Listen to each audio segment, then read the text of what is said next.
All right, guys. Today is Wednesday, January 14th. And we're back with another episode. A lot of sports. Have gone on. A lot of good college football games. A lot of good NFL games. We've got college basketball finally ramping up. We're getting into conference play. AC Milan is at the top of the table. Number 2, I believe, only to enter. Burnley's in 19th. Out of 20. At least they're not last. But, okay, this shows my ignorance. Don't the bottom 3 get relegated, though? Yeah, probably. Frick this. I actually don't know how many get relegated, but it's definitely the bottom couple. We've got a national championship on the horizon for college football. We've got playoff preview. I mean, we got a lot. We got a lot to cover. Trying to think. Has anything... I don't think anything too crazy's happened in the sports world, like outside of... I didn't even write down transfer portal stuff because I don't... Well, there are a couple big ones to talk about. Yeah. Yeah, a lot of sports. I guess we'll talk about A&M's portal acquisitions as well, and a few of the big players that finally committed.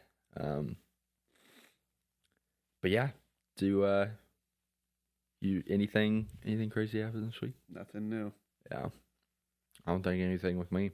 We've got Lucy Dog in the studio. She's Sleeping in the corner. She's chilling on her blanket on the couch. Trying to think of anything else. It's weird. I've been playing Red Dead Redemption. Mm-hmm. It's weird to play a video game again. I actually feel like an old man because I'm like, I'm asking my brothers like, how do I switch my weapon again? Because it's like you got to go to the wheel and stuff.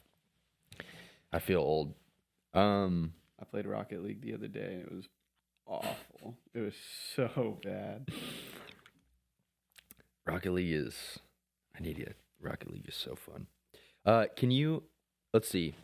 Let me see if I can name my top 5 video games of all time. That's actually tough. Maybe I can do them out of order. Yeah. I don't think I can do one. For it. So I'll top 5. Rainbow Six Siege. Mm-hmm. Rocket League. Mm-hmm. Fortnite. Mm-hmm. I think Overwatch. And then Overwatch in its prime was so fun. Mm-hmm. What's the 5th? I don't know. I didn't really get too much into Call of Duties. I did play Call of Duty 3 a bunch. What? College football. Oh. Yeah, maybe Either like 14 or the new ones. Oh, I'm going to go Wii Sports Resort. Yeah, that's good. Oh. That's good. I'm gonna go more specific. Okay. I'm going winter of 2020 Fortnite. Okay. Spider-Man season. Yes. I'm going NBA 2K16. Okay. Yeah. Ooh, 19 was really good too. Whatever. Both of those. NBA 2K, I guess. Wii Sports Resort, all time. Yeah. College football 25. Yeah. Because that was the first one in a decade. I played that one a good amount. And Rocket League. Yeah.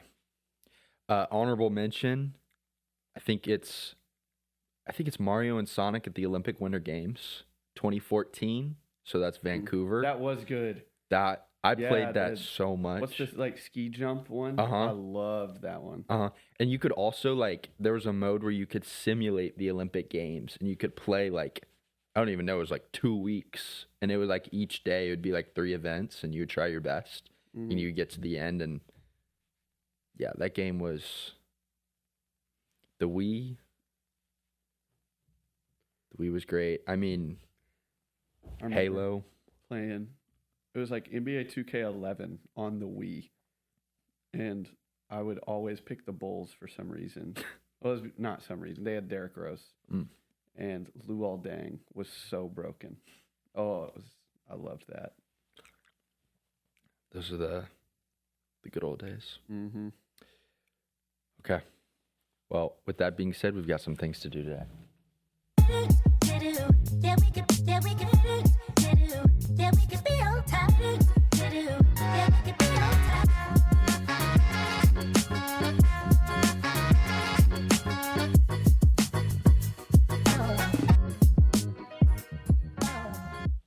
Okay, as always, we're going to start with college football playoff recap, talking about the semifinal games. One was a really good game. The other was a really good game if you were a fan of one specific team. We're going to start with the really, really good game between Miami and Ole Miss. Final score, Miami 31, Ole Miss 27. Ole Miss and Pete Golden have nothing to hang their head about. Great game. Fantastic game. Came down to the wire. Carson Beck strolls into the end zone to make it 31-27. Ole Miss has, I think, 19 seconds to go. They have to score a touchdown. They actually get to like the 25, maybe 30-yard line and have a throw at the end zone. Some people, I think, were saying it could have been called pass interference. Definitely could have been. I think they have an argument there for sure. That's tough from a referee standpoint because it's lose-lose. I think of it like the 2023 Super Bowl, Chiefs-Eagles. Yeah. Where the Eagles get called for PI, and it was a PI. Yeah. But it set up a game-winning field goal for Kansas City. It's like you have people complaining that they called that, and now you have people complaining they don't call that. Yep. That's tough.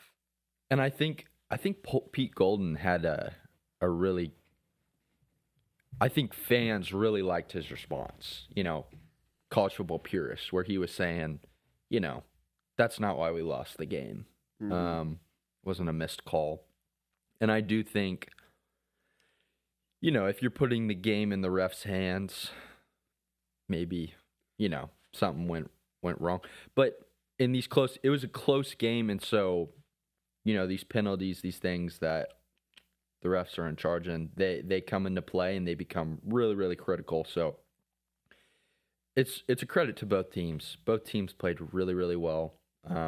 Again, we've been talking about Miami all season.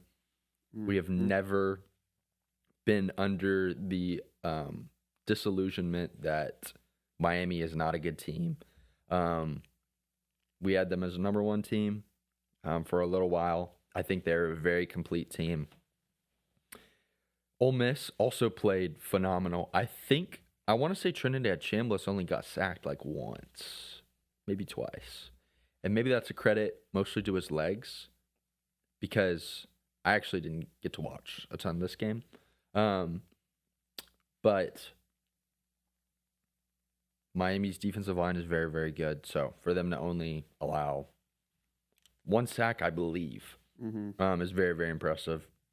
It's probably why this game was so close. What were your thoughts on this one? It was one sack. Okay. It was such a good game. I mean, it was such a good game. Like just from the neutral fan perspective, like it had everything. Like early on, it was the defenses showed out a little bit at the beginning. Then Ole Miss, Kawan Lacey broke one out for like 60-yard touchdown run. Then Miami responded with like a 65-yard passing touchdown on just busted coverage. Yeah, he was wide open. Open. So there was good defensive drives. There were long touchdown plays. And I mean, obviously back and forth at the end. Because Miami scored with 5 minutes left to take the lead. Yep. Ole Miss took the lead back with like 2.5 left-ish. Yeah. And then, Miami got it done. Yep. It was like it was a long drive, too, that Miami had to go up by 4. Mm-hmm. It was Carson Beck's best game of the playoffs, for sure. Really? I mean, I didn't see his final stat line. 268, 2 touchdowns, 1 pick, and then he had that rushing touchdown. Yeah. He ended the game with -6 rush yards and a rushing touchdown. So he definitely got sacked a few times. Wow. 4 times. Oh, wow. Yeah, Ole Miss fans, I mean, you got to be happy with this team. Lane Kiffin leaves, and Ole Miss makes it to the semifinals. And, I mean, competed their butt off against a really, really good Miami team. So, I'm trying to think. I think Ole Miss just landed Deuce Knight in the transfer portal. So they did. Big get. Big get. Trinidad Chambliss's waiver to get a 7th year was declined. There was another quarterback who got his 7th years of eligibility. I can't remember who it was. I'm not trying to be funny. Is it 6th or 7th? I thought it was their 7th is crazy. I can't see a world where 7th should happen ever. I thought, but it's either not Max way, Johnson. I know. I mean, Pavia. There was a lot of drama last year. With that, I don't know for now. I know. I saw a graphic. You remember TJ Finley? I was literally just about to say that. Yeah, he's on his 6th team. Yep. I forget exactly where he's going, but he has been to every school. How many can you name?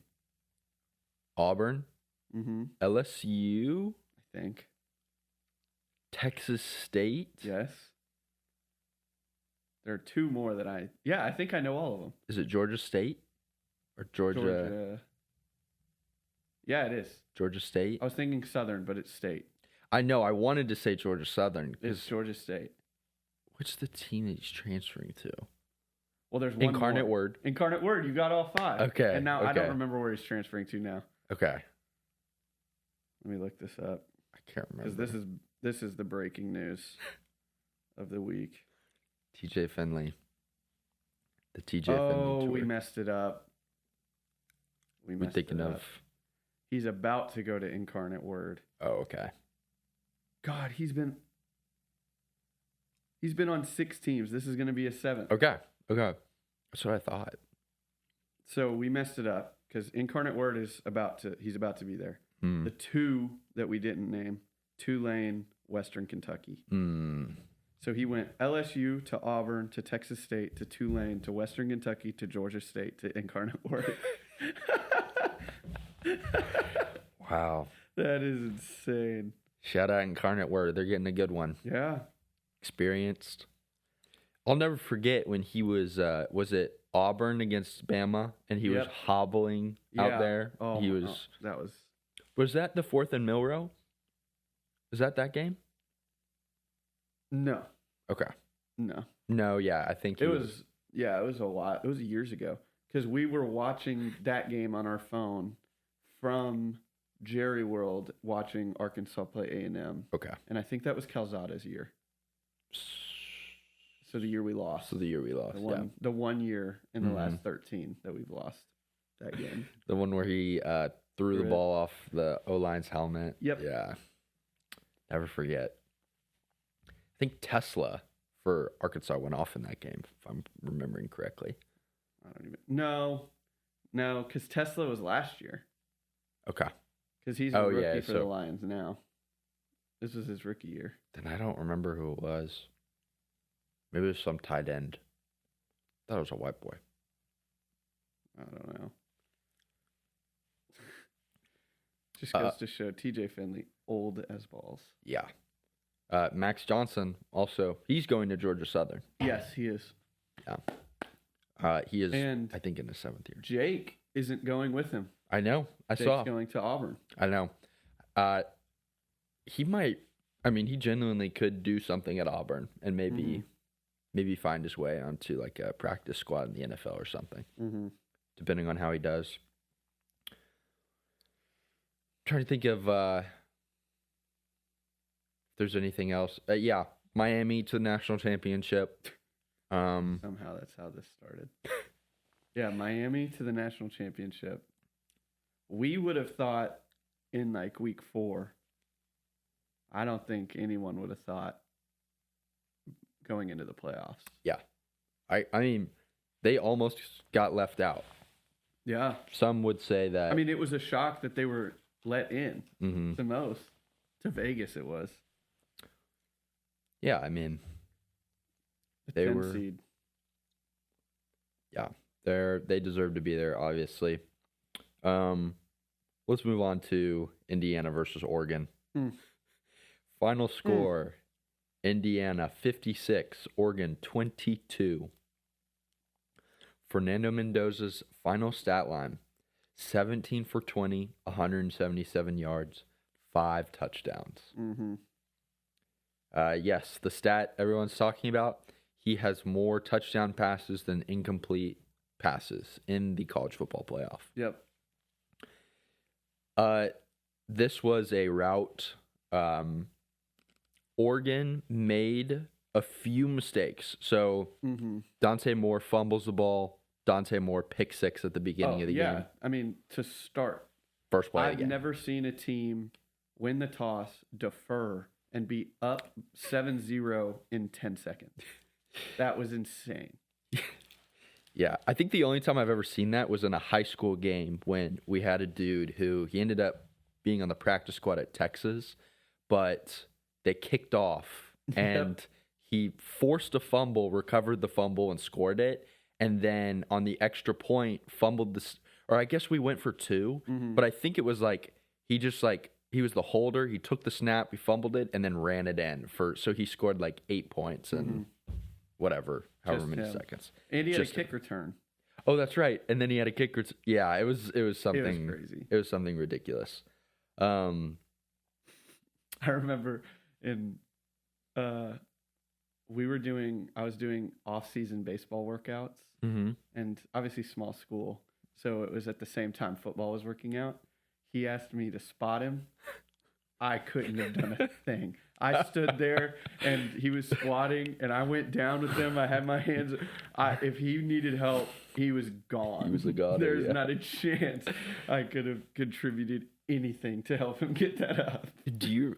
Were you a freshman at the time? You were a freshman, and was he a senior? I think he was a senior, or maybe a. I think I was a freshman. Okay. I was either freshman or sophomore.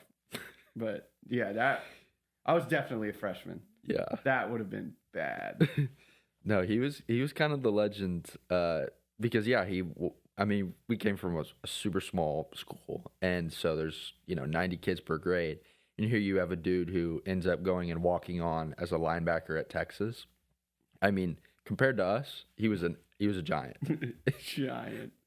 So that's so funny. That would have been really, really bad if he needed help. You have to put your body on the line. I would have died. I would have died. But yeah, Indiana absolutely wallops Oregon. Pick 6 at the beginning of the game. Dante Moore, he fumbled it twice, and they didn't get it back both times. So that's 3 turnovers right there. To me, this is what it looked like. Indiana might be the best executing team I've ever seen through consistency-wise throughout the season, and then also in high-pressure moments like the college football playoff. It felt like Oregon pick 6, and then they drive down the field and score a touchdown.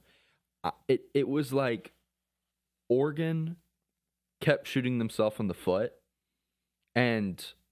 but Indiana, Oregon's defense, they weren't even like Mendoza had a back shoulder, like 2 or 3 back shoulder passes to Surratt that were absolute dimes. And the defender, he did a really good job playing defense. It's just Surratt or Charlie Becker or whoever, all those guys. They were just making incredible catches. They were never stopped. Did they kick a field goal in this game? 56. 56 is divisible by 7, so I don't think they did. Yeah, I don't remember it. I don't think so. I don't think so. Maybe they did. Super efficient in the red zone. Both of those fumbles for Oregon, I believe. I guess they had like 21, maybe 28 points off turnovers, if I'm remembering correctly.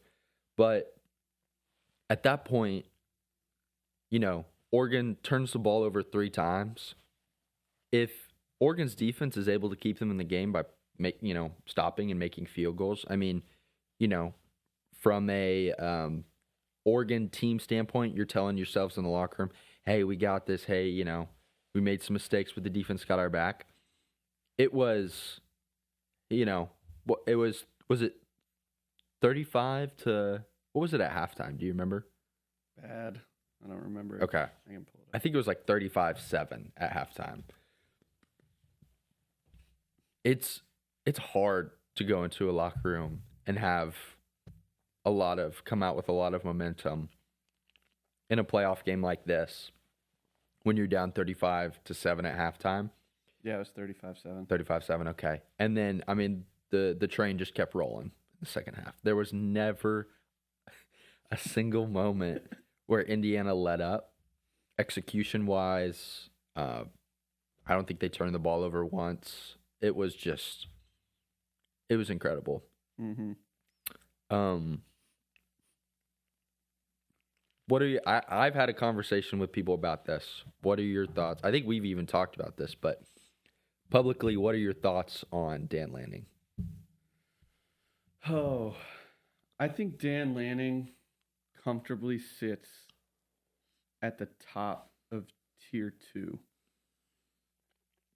And it wouldn't surprise me if he broke through and got to tier 1.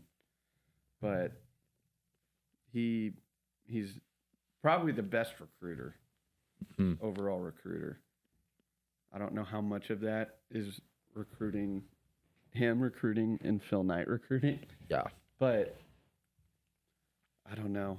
I feel like it's still a little early to tell, which sounds goofy because he's been there for however many years.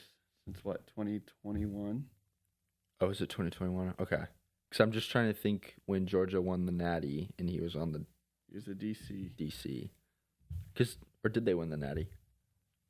I can't remember if they did or didn't. I don't remember. But he's been there for a while. But no, I think he's a really good coach.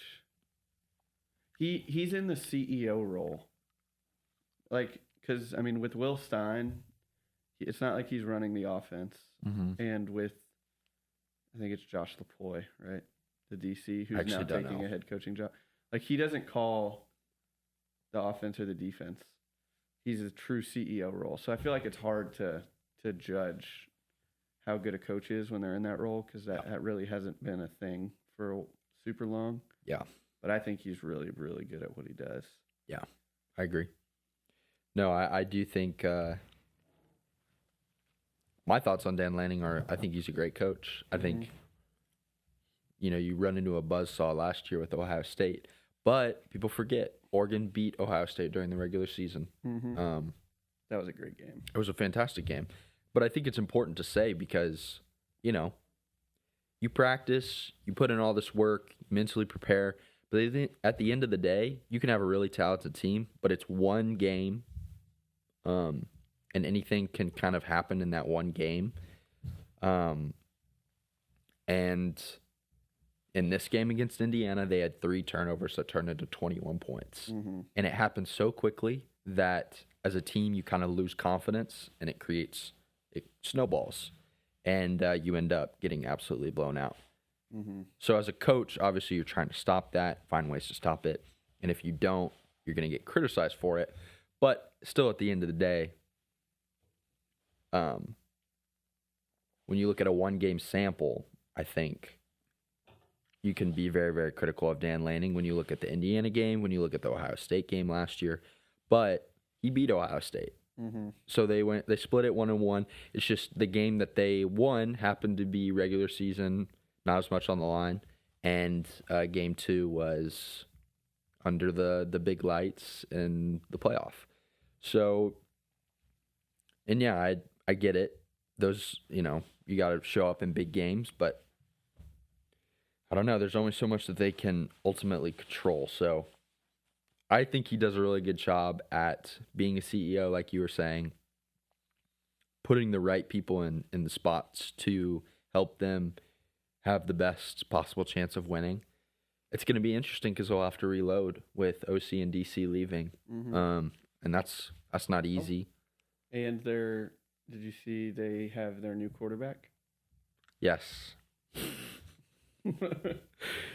I've seen the photo of since Texas Tech lost to Oregon. Patrick Mahomes was wearing the Oregon jersey. Everyone was like, "No freaking way!" Of course, this guy. Yeah, but yeah, Dylan Raiola. That'll be interesting.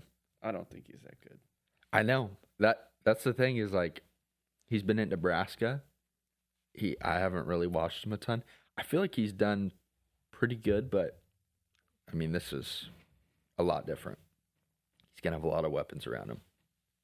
Is Evan Stewart? Is he gonna be back next year? I don't know, because I know he got hurt, so maybe he can redshirt, do a medical redshirt, but I really don't know.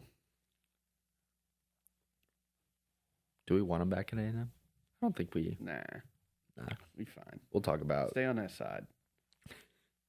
Yeah, we'll talk about some of A&M's new weapons here in a second. But yeah, what are your thoughts on? What are your overall thoughts on this Indiana Oregon game? That was just a beatdown. I felt pretty confident in Indiana to win, but I also was like, I'm not going to bet this game. Speaking of betting this game, I saw a guy on Twitter who was very confident that Oregon would keep it close, I guess. Mm-hmm. So he bet Oregon, because the line was 3.5, Oregon plus 3.5, and then he did every point from 3.5 to 20.5. Oh. And he put $50 on each, and they ended up getting absolutely routed. So that comes out to $850. Oh my God. And it wasn't even on them to win. It was just for them to not get blown out. And they got absolutely destroyed. They just kept getting blown that out. was tough. That is tough. Shout out that guy. Sometimes you win, sometimes you lose. Mm-hmm. But I think Indiana. I'm so excited for this matchup. I am too. And we'll talk about that at the end. But people have been talking about this. 2019 LSU versus 2025 Indiana. Who wins? I'll say my thing first. It would be a really close game. My thing is, though, I think 2019 LSU wins because Indiana is a machine that I've been holding my breath all season saying they can't keep up this level of perfect execution the entire season. Mm-hmm. And I've been holding my breath the entire season. I'm done holding my breath. I just have to expect them now to do what they're doing continuously but I'm done waiting. I'm done waiting for the other shoe to drop. 2019 LSU, the star power that they had on that team with Jamar Chase, Justin Jefferson. I think Brian Thomas was that, or is it? He wasn't there yet. He wasn't there yet.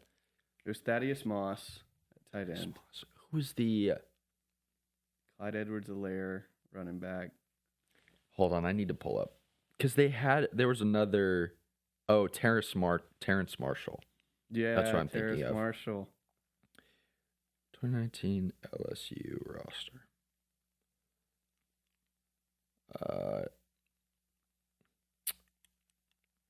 Jamar Chase. Except. Let's see.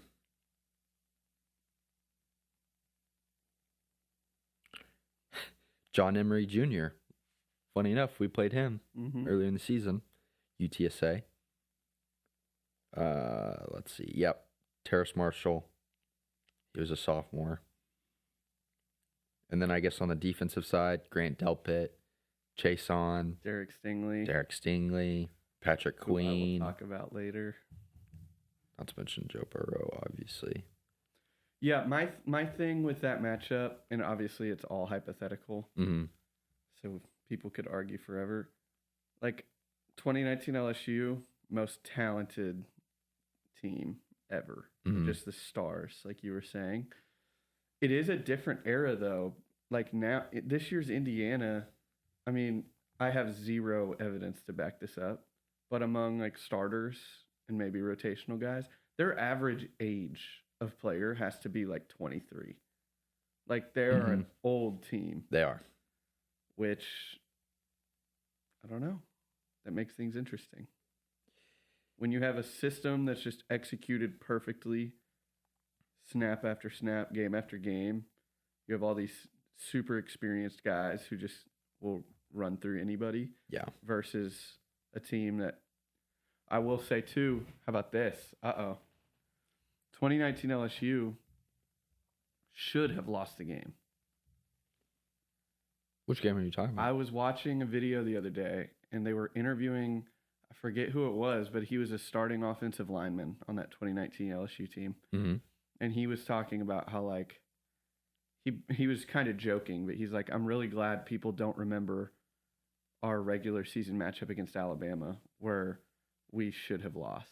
Like, we lost the turnover battle. We lost the overall yardage battle.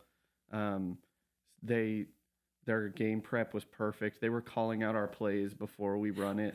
Like, they knew everything we were going to do. Like, and Bama, like, missed 2 field goals or something, or went for it on some 4th downs in field goal range. And it's like, if they just would have not missed those field goals, like, 2019 LSU would have lost the game. So it's like, I feel like the legend of that team is deserved, but like their immortality is a little, they're not wrong, overstated.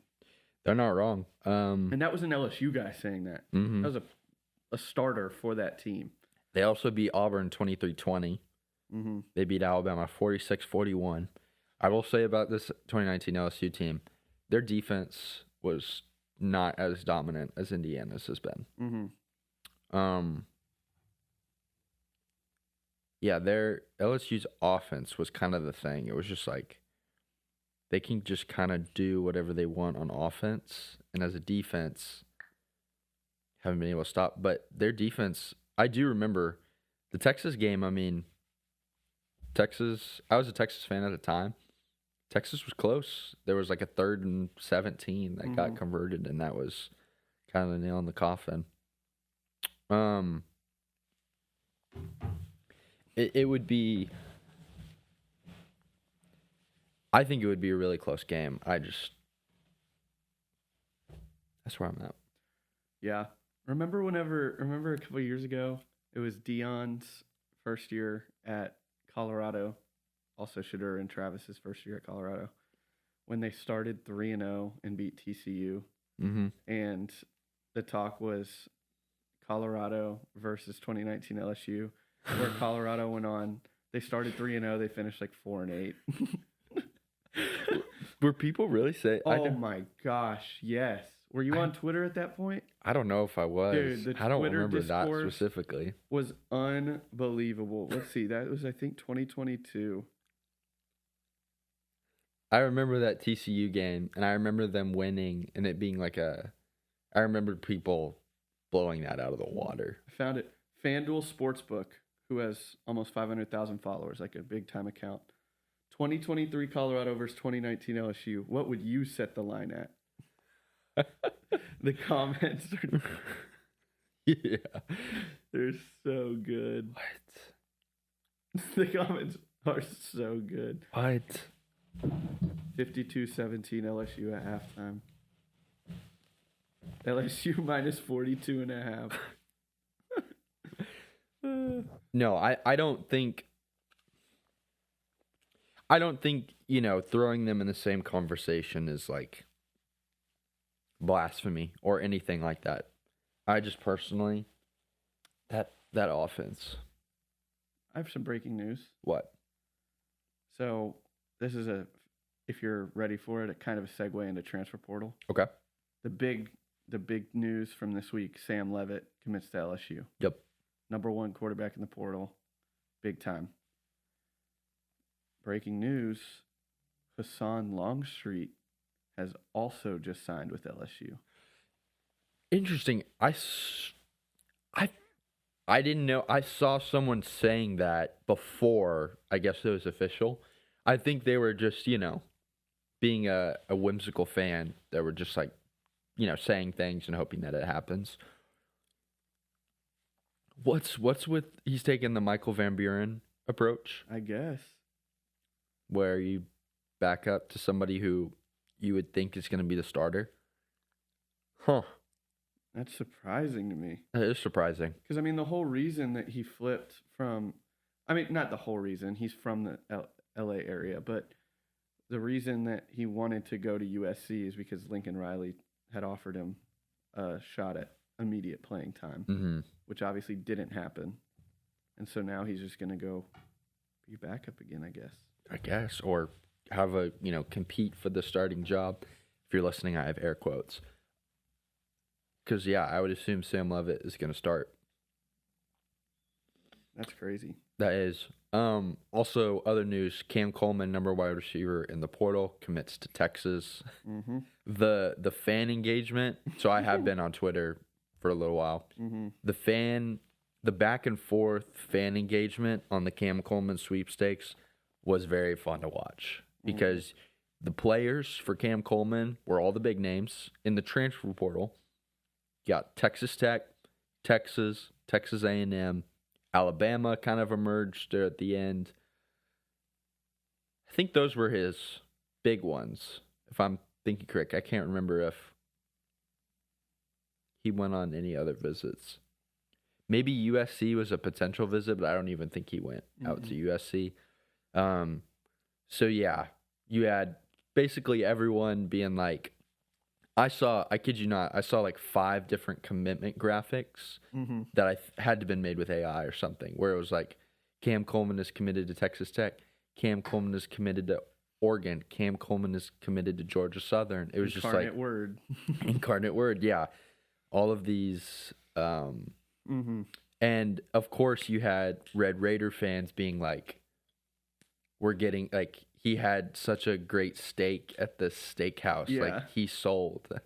And then Texas fans coming back being like, I heard he got food poisoning. Like, looks like he's not going to Texas Tech anymore. It was just... That's the best part of all of this. And then once he commits to Texas, all the fan bases backtracking and being like, they overpaid. Yeah. We ran up the price on him, and then we got this person, like, success. Yeah. Which, good. Like, that's part of being a fan. He's only interested in money, so have fun.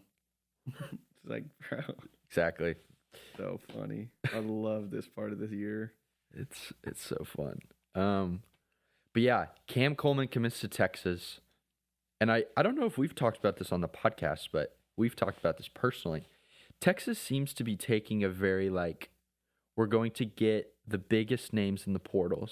I'm assuming they're paying them a good amount of money, but then you have, like, for sure have more transferring out than transferring in. I think the new number is 23 out, 13 in, or 24 out, 13 in as of right now. Okay. And in this new era, it seems like depth really is really hard to create.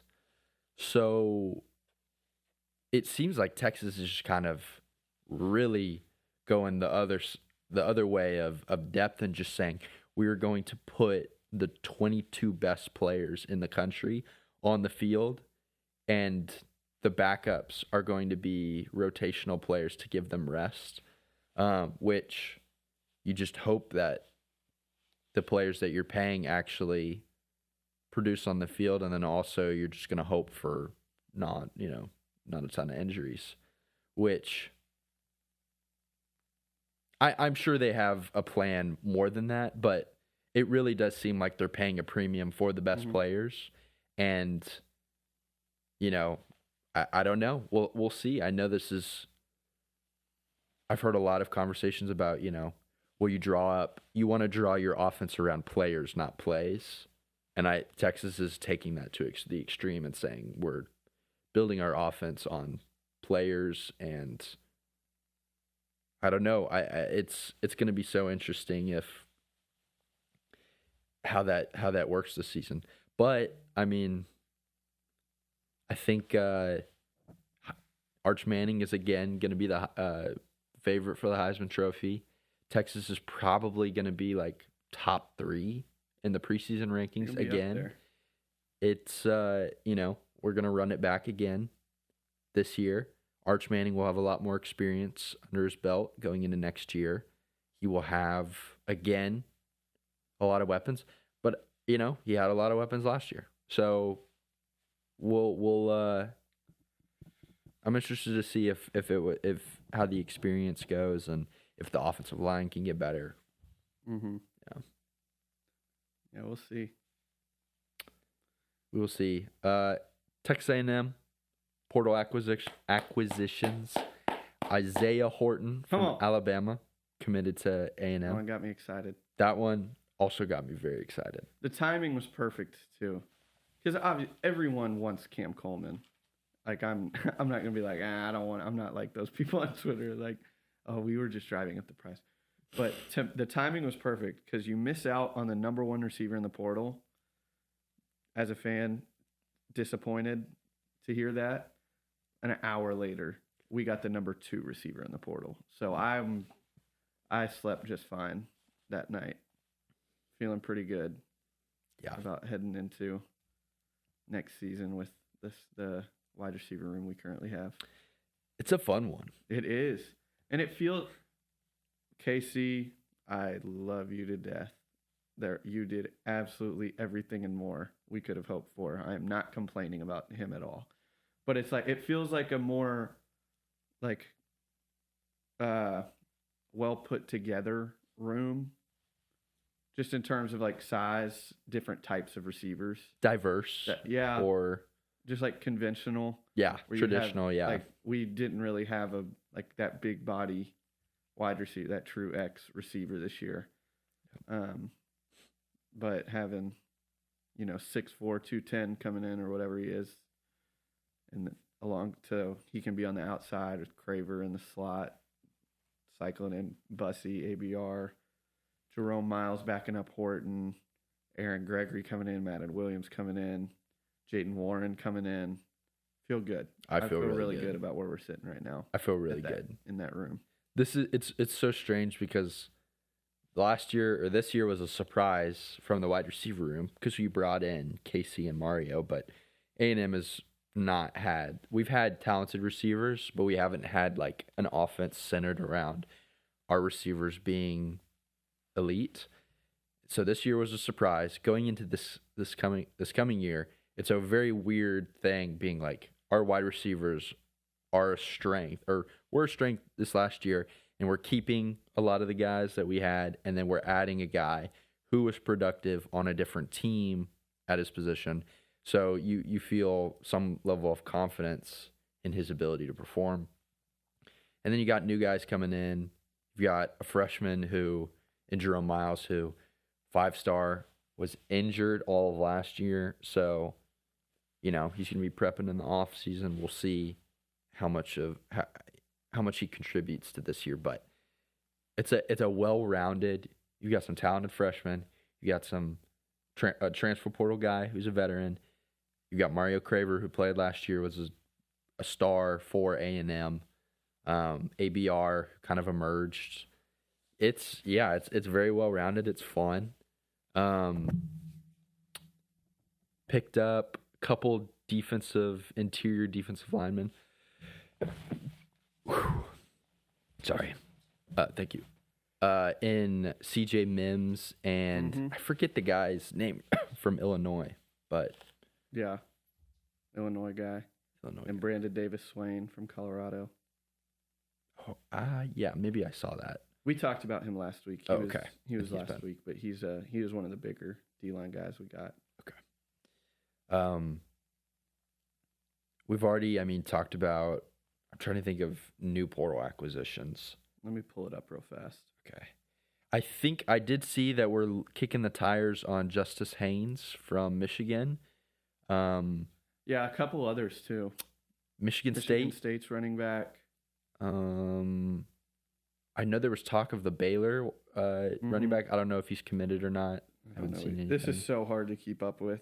Like, I'm on top of it. But I still can't Yeah, be totally on top of it. there's too much going on. Personally, I think, well, I don't know. Losing Lev That hurts. is really tough because he's Mm-hmm. a big back that doesn't get negative yards. It was Angelo McCollum, Okay. is the Illinois D lineman. Okay. That's a pretty big one. He was rated highly. He's good pickup. Dude, I don't know. Yeah, we did talk about Ricky Gibson last week. Yes. I'm very excited for Ricky and Dez. So the one thing kind of annoying about the transfer portal stuff is these players enter and they can even take some time, and then after they commit, before they even receive a ranking on 24/7. So like he was listed as a NA for his star ranking and stuff. They updated it. He's the number 1 corner in the portal. Wow. He's a 93 Wow. overall in the transfer portal. That's awesome. 93 rating, number 44 overall player, number 1 overall corner. Wow. So that That's was a big. big get. Because, we have to replace Willie. Mm-hmm. So, I'm actually looking at this now. David Olano listed as number 1 kicker in the portal. come on. We got. That's always good to Ooh, see. yeah. Kind of needed that. What about Tafiq Byard? Where did he end up? I feel like he would have had to been 13. Oh, also Bryce Anderson. I know. Coming back. We didn't talk about that. Yep. Yeah. Bryce comes back. So we'll have, is it Tafiq Bird? Tafiq Byard. Tafiq Byard. Safety. Bryce Anderson, other safety. Ricky Gibson, one side. Des Ricks on the other.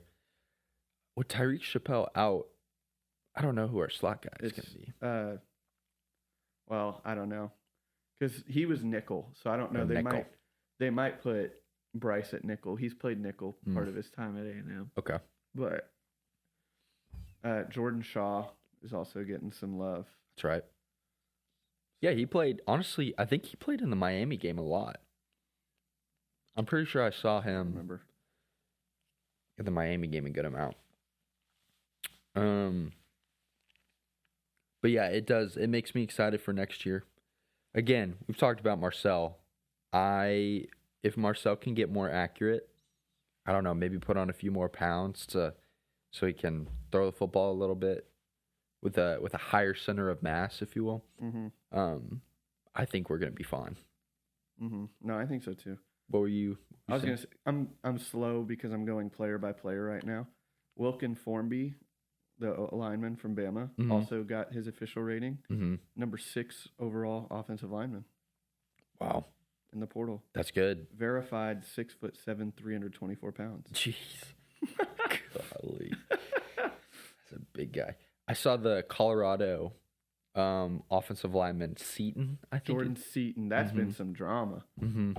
I've seen. Is A&M's looking at him a little bit? I think he's gonna. They might. I really don't know, but I'm not throwing shade at these other programs, even though it may sound like it. It's 1,000% a tampering case because he didn't seem to have any intention of entering the portal, and then out of nowhere just was like, "Yeah, I'm doing it. No contact tag, all this stuff." And it's Oregon and Texas have been talking to him a lot.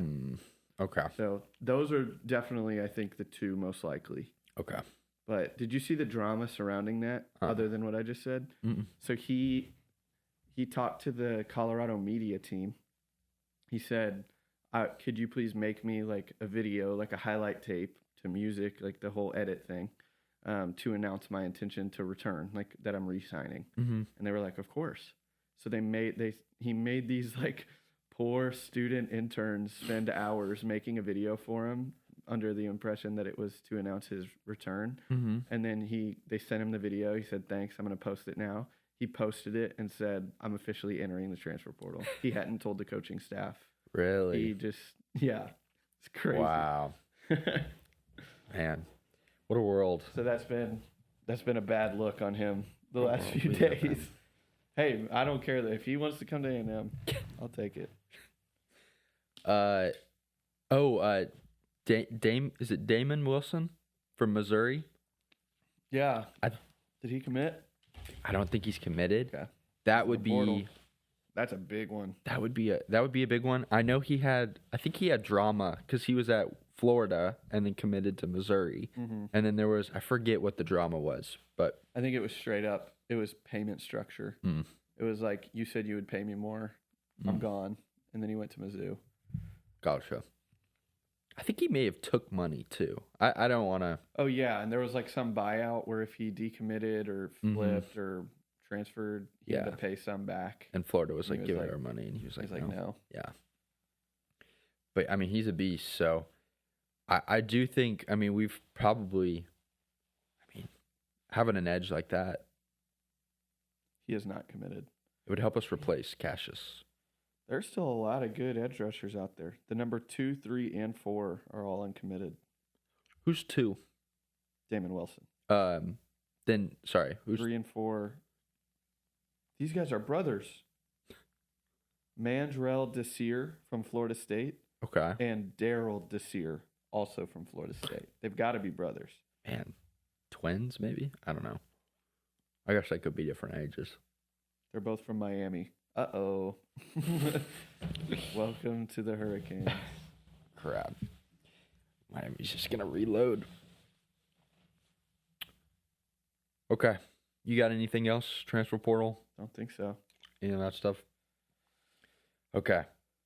NFL playoff recap. Rams versus Panthers. Final score, Rams 34, Panthers 31. Fantastic game. All of these games were really, really good. Mm-hmm. And this is kind of the first year that I've really paid attention to NFL. And I think a lot has to do with fantasy. Because I actually paid attention this year. So, but this game, I mean, the Panthers legitimately had a shot to win this game. Oh, yeah. The Panthers, I mean, Give it up.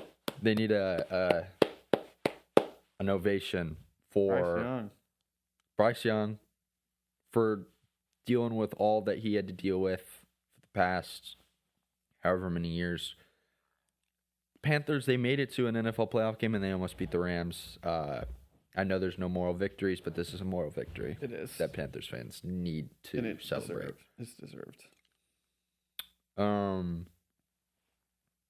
Packers versus Bears. Oh, that was a good one. Final score, Bears 31, Packers 27. Ben Johnson does not like the Packers. He hates them and Matt LaFleur specifically. Yeah. That handshake at the end, Yeah. that got me stressed out for the confrontation. Yeah. Do we know why they don't like each other? To be honest, I don't really know. I don't either. There was talk in the It's just the preseason Bears Packers. before the season, like at Ben Johnson's like welcome press conference or something. He made some like joke, being like, "Yeah, I can't wait to like beat the Packers' ass twice a year," and I think like everyone laughed. And then if I'm remembering right, Matt LaFleur like did not find it funny. He was like, "I guess we'll see. Like, let's see if he has something to say after our game." And then the Packers won game 1, if I'm remembering right. Mm-hmm. And then the Bears won the second one in overtime. That was the Jade Walker game winner. Yep. And then meet again in the playoffs and back and forth. I mean, that game was stressful. You can't even say back and forth. It was all Packers and then all Bears. Yeah. And I think the handshakes have gotten quicker and quicker throughout the season. I think that was the quickest handshake out of the three. So there was something going on with the TV, and I looked at my phone and I was like, am I going to watch this by myself? And I think there was 5 minutes to go. Bears had the ball down I guess 11 because it was 27-16, and I was like, yeah, that's I felt bad because we know we have Bears fans, friends who are Bears fans, and so I pulled out my book, started reading whatever, got tired. Right before I went to bed, pulled out my phone. I saw that Bears had won. Genuinely shocked. Genuinely shocked. So the next morning, I woke up and watched the highlights. And the 4th and 8, we record this on Wednesdays. I know everyone's talked about this to death. The 4th and I think it was 8, where Caleb Williams throws the ball across his body, and it was a DJ Moore in the air, no part of his body touching the ground. Yeah. Was it DJ Moore that caught it? Roma Dunze. I think that was his only catch of the game, too. Yeah, he didn't have a lot. Everyone was like, could Caleb transfer to the NFL? Can he do all these things? Can he, scramble around throw a cross body in the NFL? Yeah. Yeah, like he did in college in the NFL. People are already saying that that's one of the best throws they've ever seen. Considering the moment, yes. Yeah, that was big time. That was. I did place the smallest amount of money on Bears whenever they were down by 11, really? And won some back. How much did you win? I had $43 in my account. I put the $3. Okay. Put it down to an even 40, but it paid out $18. Come on, easy. I think one of our friends won $800. He did on a bunch of stuff. He just kept betting Bears. He just kept. Always believed. He's a super optimistic guy, so he's not. Yeah, it was just a fantastic game. The legend of Caleb Williams in Chicago is continuing to grow. Ben Johnson does not like the Packers. We've established that.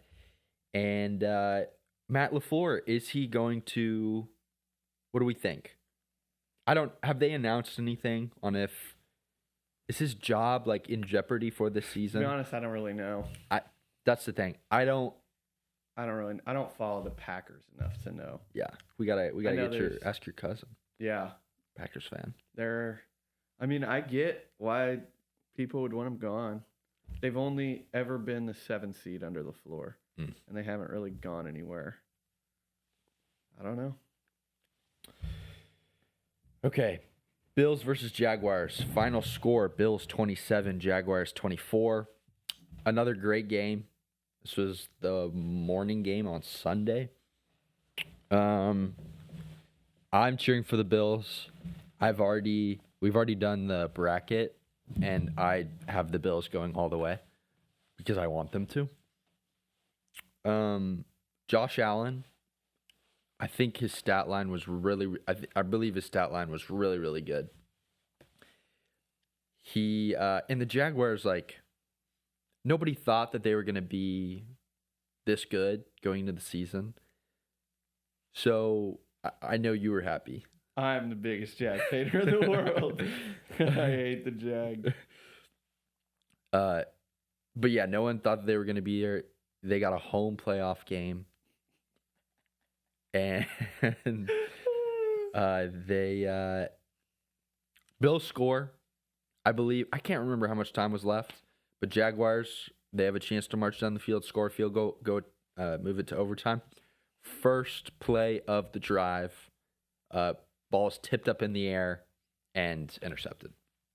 Bills win the game. I'm happy. I just want Josh to get his Super Bowl. They have no Patrick Mahomes. There's no Patrick Mahomes. So they should. This is the year. This is the year they have to go and get it. Mm-hmm. Nope. Too bad. Sorry.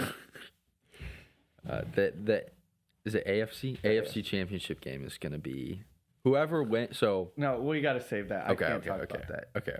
I can't get too ahead. Okay. But just chime in. Yeah. Love you, T-Law. Love Trevor Lawrence. It's not even the Jags. To be honest, Liam Cohen, I don't have a problem with. He's a little cringe at times. The Duval. And some of his like acting tough to refs. He does the like, hold me back when you know he's not actually gonna do anything, but he tries to act tough. So he's cringe, but I don't dislike him. It's just the Jags fans. Oh, okay. I was having a field day on Twitter after that game. I was so excited. I was about to say, do we know anybody who's a Jags fan? There are some Regents guys. Really? Yeah. Definitely. Maybe I do know who you're talking about. But I was happy. I'm not even talking about them. I'm just saying on Twitter, people I see. Oh, okay. But yeah, all the talk of like, oh, best regular season in team history. Like, we run this division now. We're like, you have to respect us as Super Bowl favorites, into losing at home as a favorite. Like that. Oh, that made me happy. Their mascot is so funny because he's always underneath the field goal when there's a field goal. And he'll like do the thing where he'll like push his, I don't even know how to describe it, but he just like. Their fans are very into like the body paint and costumes too. Did you see this guy? He actually looks like a cheetah, or I guess a jaguar. So, like, he did all that to see them lose. It makes me so happy. He looks the like bow a cat. tie. He's wearing a bow tie. That's like a. It's not a furry because it's not a costume. Like he actually modified his body to look like a jaguar. Everyone on the internet latched hold to this interaction between a Jaguars like reporter and Liam Cohen. Oh, Did you see all this? Yeah. And how she was like, no one expected you to be here. You did a good job. Hold your head up high. Duval, whatever. And he was like, thank you very much. Thank you, ma'am. Thank you, ma'am.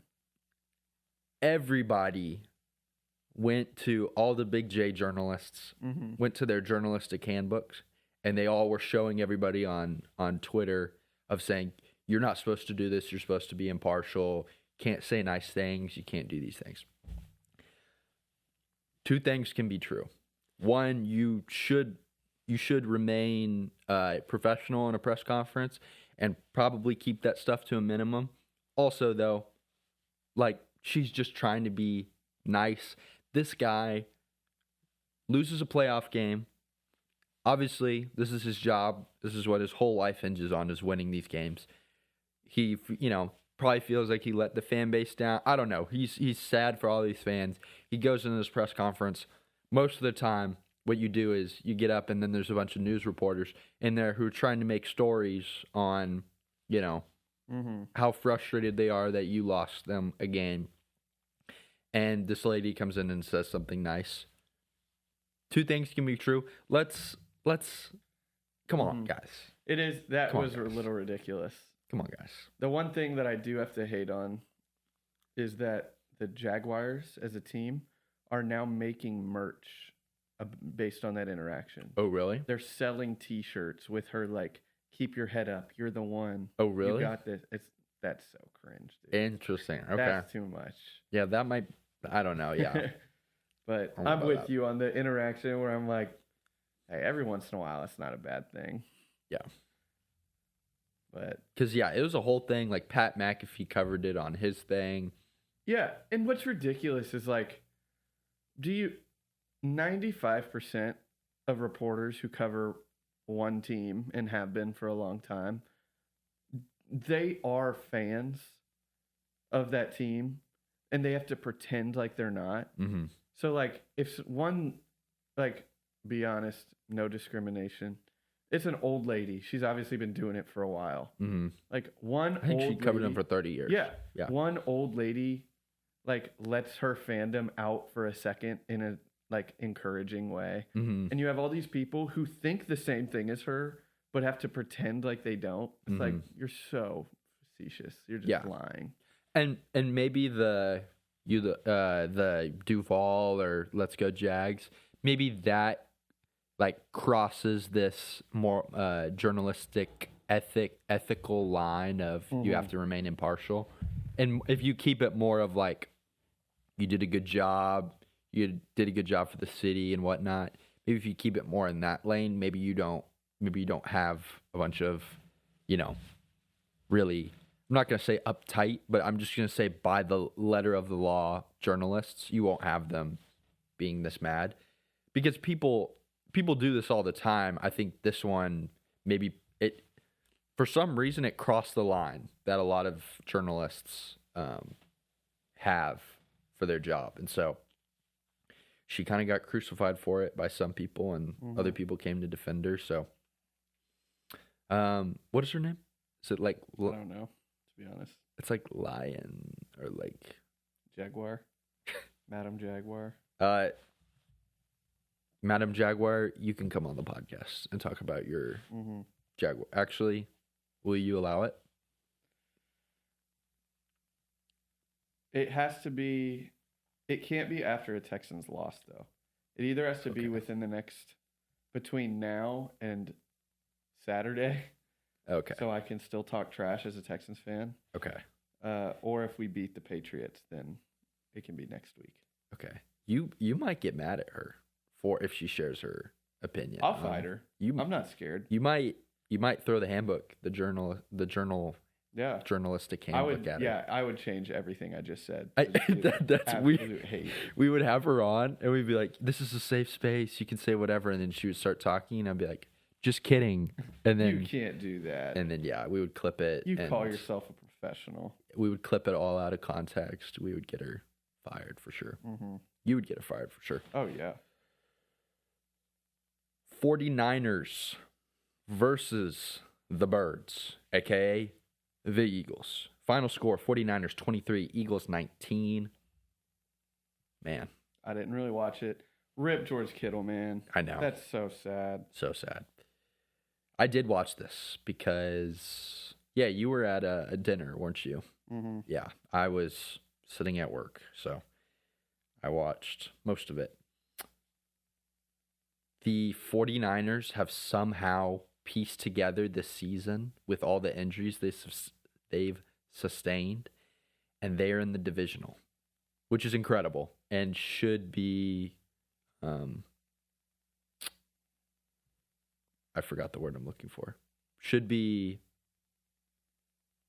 noticed. Should be respected. Yeah, respected. There's a good way.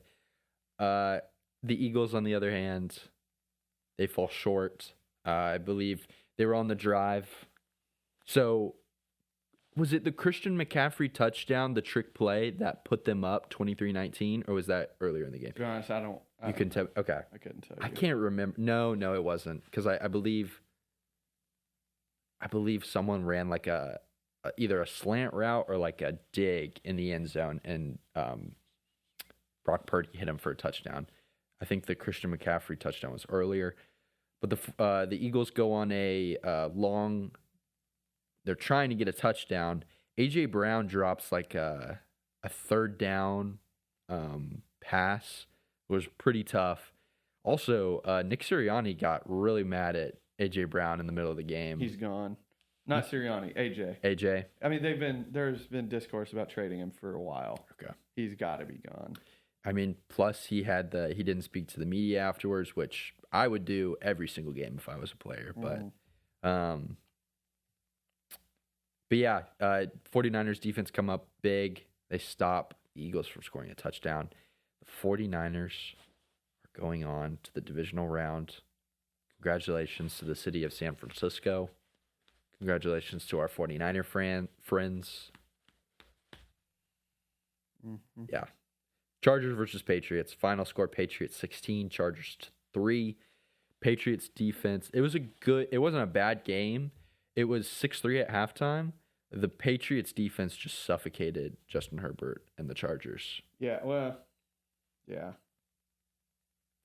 I feel bad for Justin Herbert. That O-line, I mean, he's running for his life. Yeah. People are on his butt. They're saying he's the most overrated QB of all time. If man. Mm-hmm. That's what they're calling him. And I get the if man stuff, I kind of get. Because that's all because of fans talking about him. Mm-hmm. They're like, if Justin Herbert had Jamar Chase and T. Higgins to throw to, he would be an all-pro. Like, yeah. Okay, sure, if. But Yeah. Patriots, they get the pleasure of playing the Texans the next round. we'll talk about that in a minute. But I feel bad for the Chargers. If you're a Patriots fan, would you have rather lost to the Chargers now instead of getting hope by going to the divisional round to play the Texans? And risking Drake May's career. Yeah, exactly. Seriously. Career-ending injury. If you lose a close one to the Chargers, you're not going to see your golden boy get. I don't even know if I could say that on there. No. They're like, he's not going to survive. He might not. He might not survive. Literally, they're deadly. he might be ruined. I mean, They're deadly. Texans already sent Aaron Rodgers into retirement, and Mike Tomlin. and Mike Tomlin. He resigned yesterday. Air quotes. What if Jim Harbaugh, Mike Tomlin just switch? Bruh, there's no way. Because What would be crazier would be John Harbaugh, after being coach of the Steelers' rival forever, just goes to the Steelers and starts winning. I would love that. That would be really funny.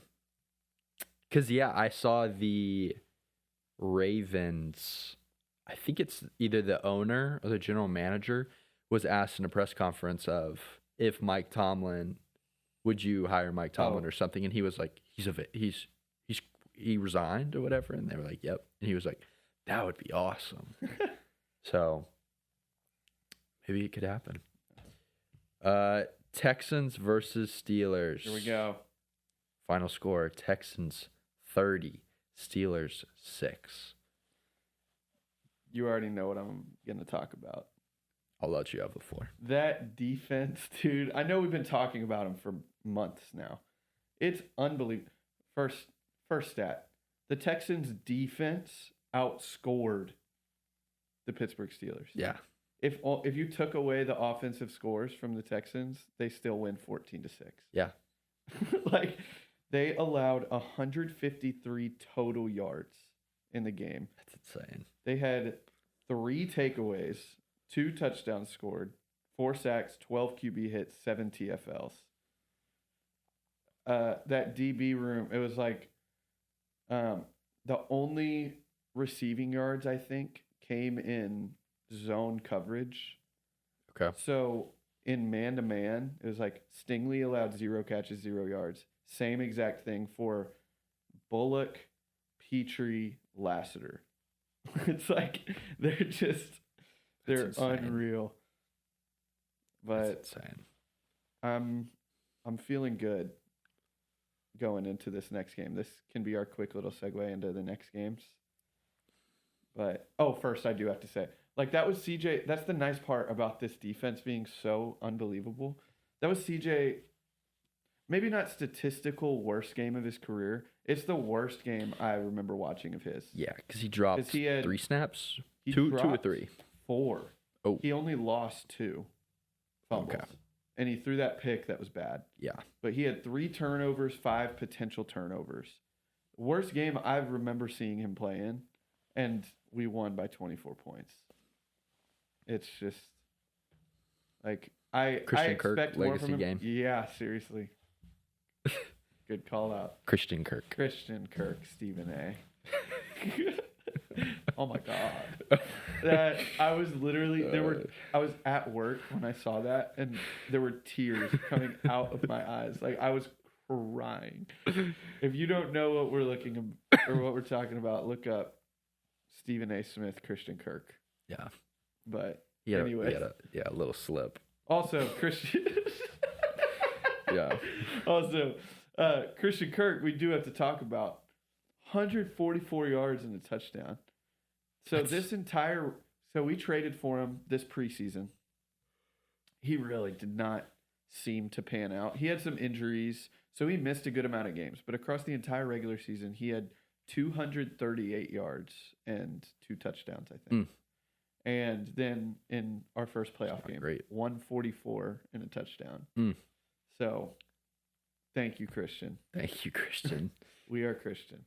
We are Christian. But Yeah, that was great. But segue into the Texans-Patriots matchup. The Patriots are a really good team, really well coached. Mike Vrabel, love him to death. Josh McDaniels, one of the worst head coaches of all time, but somehow one of the best offensive coordinators of all time. So they're a great team. Drake May, deserved MVP conversation. I'm not like betting, not putting a bunch of money on the Texans. I do feel fairly confident. Like I don't feel like, oh yeah, we're a big underdog. Like we'll see if we can survive. I'm like, I think it'll be a game. Yeah. Some stats. The Texans defense, which obviously gets all the love in the world for good reason. I didn't even know this until this week. They faced this year 8 of the top 10 scoring offenses, and they still put up the numbers they did. Good Lord. Which is crazy. The Patriots offense faced top 10 defense 0 times this season. Interesting. So I'm not calling the Patriots fraudulent, but I'm saying like this will be the best defense they've played. By far be the best defense that they've played.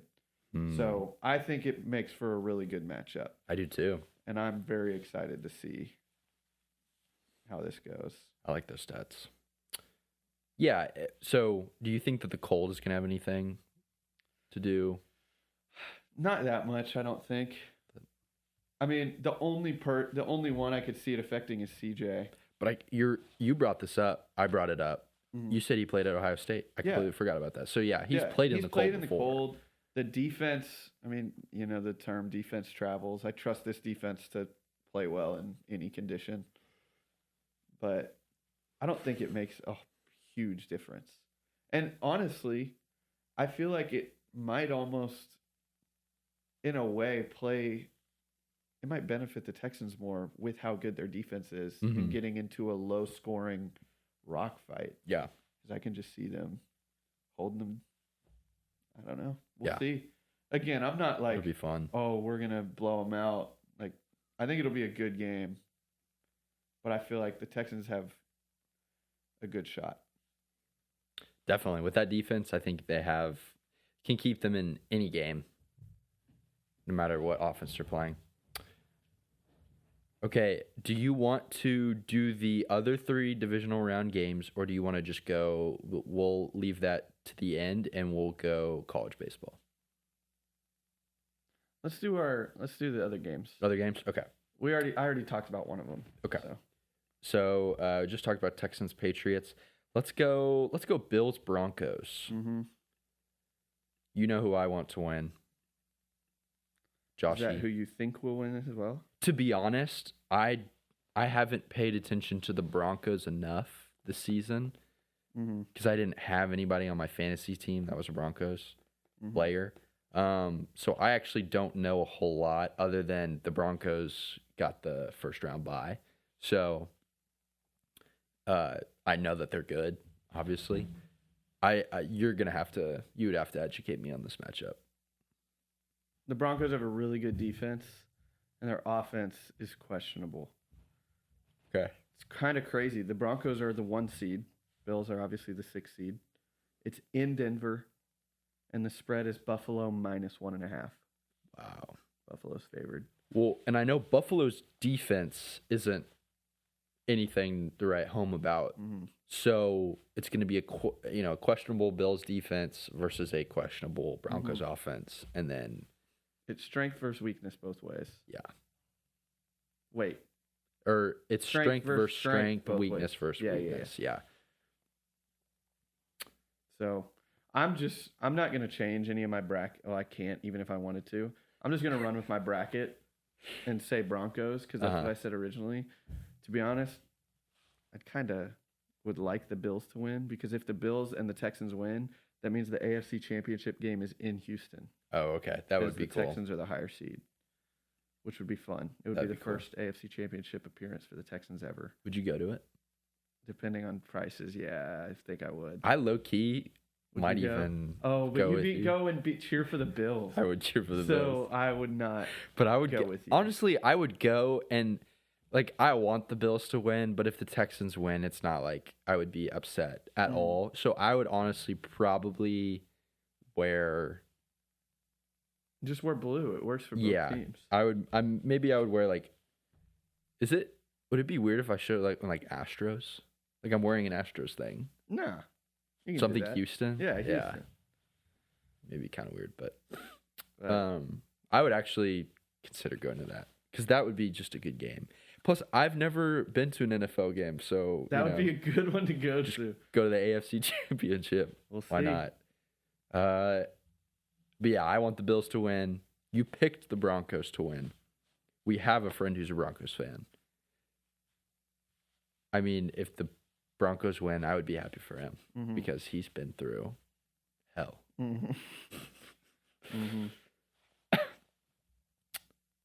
That's going to be a good matchup. I'm excited for that game. Honestly, Saturday. all of these are really fun. Like, plus, so again, not a huge NFL guy, but it's been the Chiefs. Past couple years, the Eagles. I mean, the Eagles and the Chiefs are not in this. Patriots, they were good a while ago, but they haven't been good. Bears for sure haven't been good in a while. Rams have kind of been off and on, but I mean, Matthew Stafford, this offense is fun to watch. 49ers with all their injuries, it's cool to see them be here. Seahawks have not been good in a while. Broncos for sure haven't been good in a while. Bills have been right there and have kind of been the team. I mean, I'm biased, but I feel like people like cheering for him because they like Josh Allen and they want to see the Bills actually win one. Texans, obviously, people love CJ. I mean, Texans never won. So it's just like franchise. They've never made it to an AFC championship. Exactly, yeah. So I mean, I guess the only teams in here that I don't really even know if there's a team in here though that people are like just anybody but this team. Yeah, no, I don't think that's the case for any of them. There are 8 teams left. 7 of the remaining 8 quarterbacks have never won a Super Bowl. So unless the Rams and Stafford win it, it's going to be a first-time Super Bowl winning quarterback, which is pretty sick. That is very cool. That's very cool. Yeah. I mean, but yeah, if the Rams win it, I wouldn't even be mad. Well, I like Sean McVay. I like Sean McVay. I like Stafford. Puka. Has Devontae got a ring? No. Wait, yes. No. I don't know if he has. Yeah, Puka. Was he not there with Green Bay? What year was that? Was that 2008? No, 2011. No, it was past that. Nope, he has none. He must have been drafted right after. Yeah, he had a ring. Do we move on to 49ers Seahawks? We can. Let's okay. 49ers Seahawks versus Seahawks. Obviously, George Kittle goes down with was it ACL confirmed?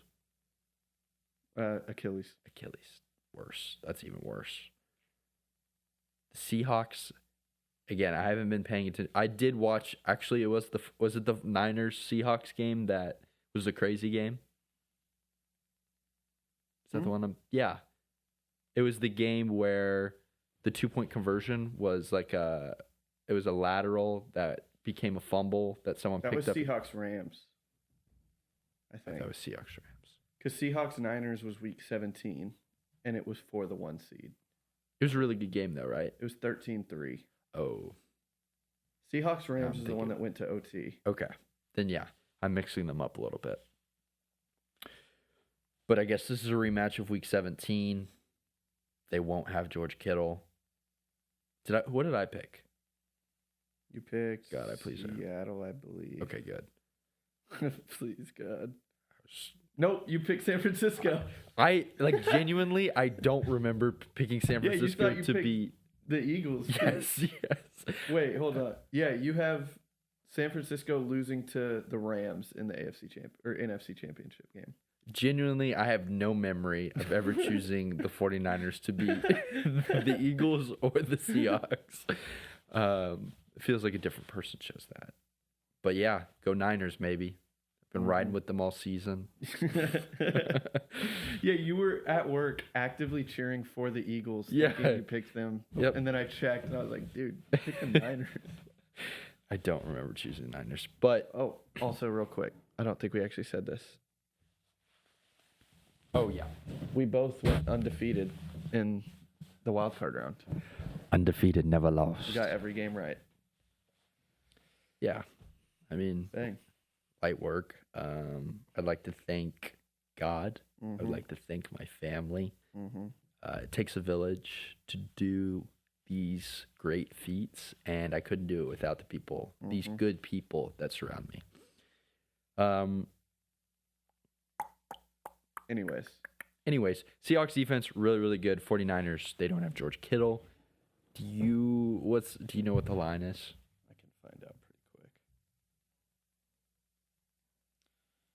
It is Seattle -7. -7. That is a lot of points. That is a lot of points. I do. With all of the congratulations and for going perfect, I really don't know why I picked the 49ers to beat the Seahawks. I'm kind of regretting that decision, but yeah, and I would assume it's at Seattle. This will be good. I mean, I'm excited. Excited to see it. But you got anything else on that? I don't know enough. Okay. Already talked about Texans and Patriots, so we'll go to Rams versus Bears. This is a fun one. Honest, I don't think it's gonna be that fun. Oh, you think Rams are gonna? I think it's gonna be Rams are gonna win by a lot. Yeah, because Bears don't really have a good defense, do they? They have one of the worst defenses. They locked in the second half against the Packers, but the Rams' offense, with Devontae back especially, is just. And I chose the Rams in this one, right? Yes, you did. I chose the Rams. Good. Yeah, I do think I see the Rams probably winning this one, but the Bears. Here's the thing, Bears fans, you want a playoff game. That was, I think, if you would have said at the beginning of the season you win a playoff game against a rival too, against a rival, the way that it all happened, I really think Bears fans they're fine with how the season's panned out, and I think anything after the Packers playoff game win, I think I don't think you're too upset about. But maybe I'm wrong. But yeah, you have anything else on this one? I don't. I'd love to see the Bears keep going. It'd be fun. Like, I'm cheering for the Bears. I think the Rams are going to win. That'd be really fun. Okay. Do you need to take a break? I don't. But I'm good. Okay. We can just keep rolling. All right. So we're going to get into college baseball. And here's the thing. I want to preface this. Most people, college baseball is a little niche. Sports fans, I feel like, forget about college baseball. Here's the thing. On this podcast, we are going to be covering college baseball extensively, whether you like it or not. Here's the thing, though. I think you're going to come to love it just as much as we do, because as a sports fan, you get to have 4 games per week of baseball. So there's only 3 days out of the week that you just have nothing. And you supplement it with college basketball or NBA or NHL. Exactly. Because there's a Tuesday midweek game, and then it's Friday, Saturday, Sunday. Most of the time. Sometimes they switch the weekends around a little bit. But I feel like we became hardcore college baseball fans kind of around the same time. But you definitely paid attention at least a little bit to kind of college baseball before I did, for sure. Yeah. Our freshman year, I followed, but A&M sucked, so it wasn't like I was that emotionally invested. It was more just like, oh, I get to go watch free baseball games. It's fun. Yeah. And then sophomore year was an improvement. Junior year was cinema. Yeah. So, yeah. No, senior year was cinema. Yeah. Sophomore year, I believe, was when it started. That's whenever it started. We made Omaha. Yep. And it was Jim's first year. It was Jim's first year.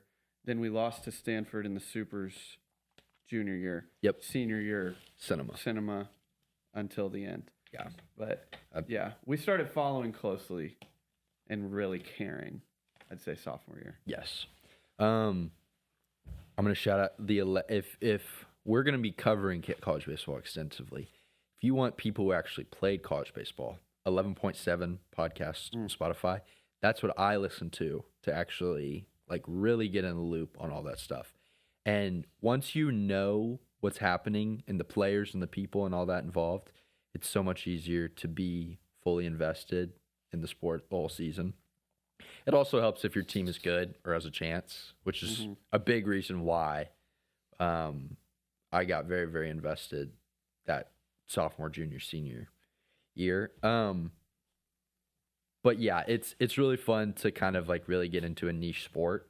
We're going to be covering it a lot. So hopefully that encourages y'all to also really enjoy and fall in love with the sport because, again, 4 games a week from like February until June or July.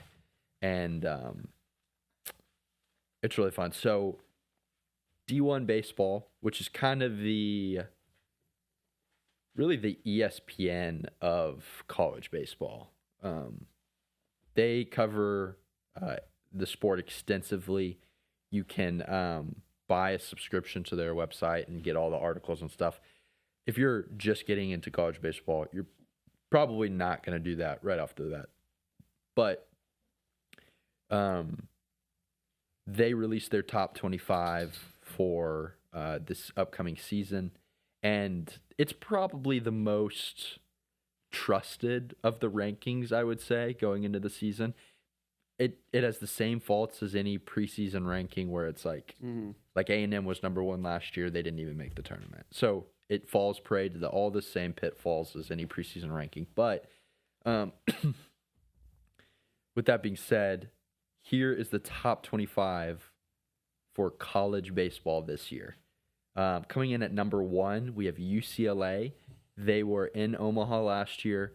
Omaha is... we'll explain the tournament when it gets there if you're not at all familiar with college baseball. But the tournament, they have 64 or 68 teams? 64 teams. They do a regional setup where you have 4 teams. They play each other until one is standing. It's double elimination. And then after you win your regional, you go to super regionals, which is the top 16 teams. They play each other. And then you get down to 8 teams. And then those 8 teams go to Omaha, Nebraska, and play in it's Creighton's like baseball stadium.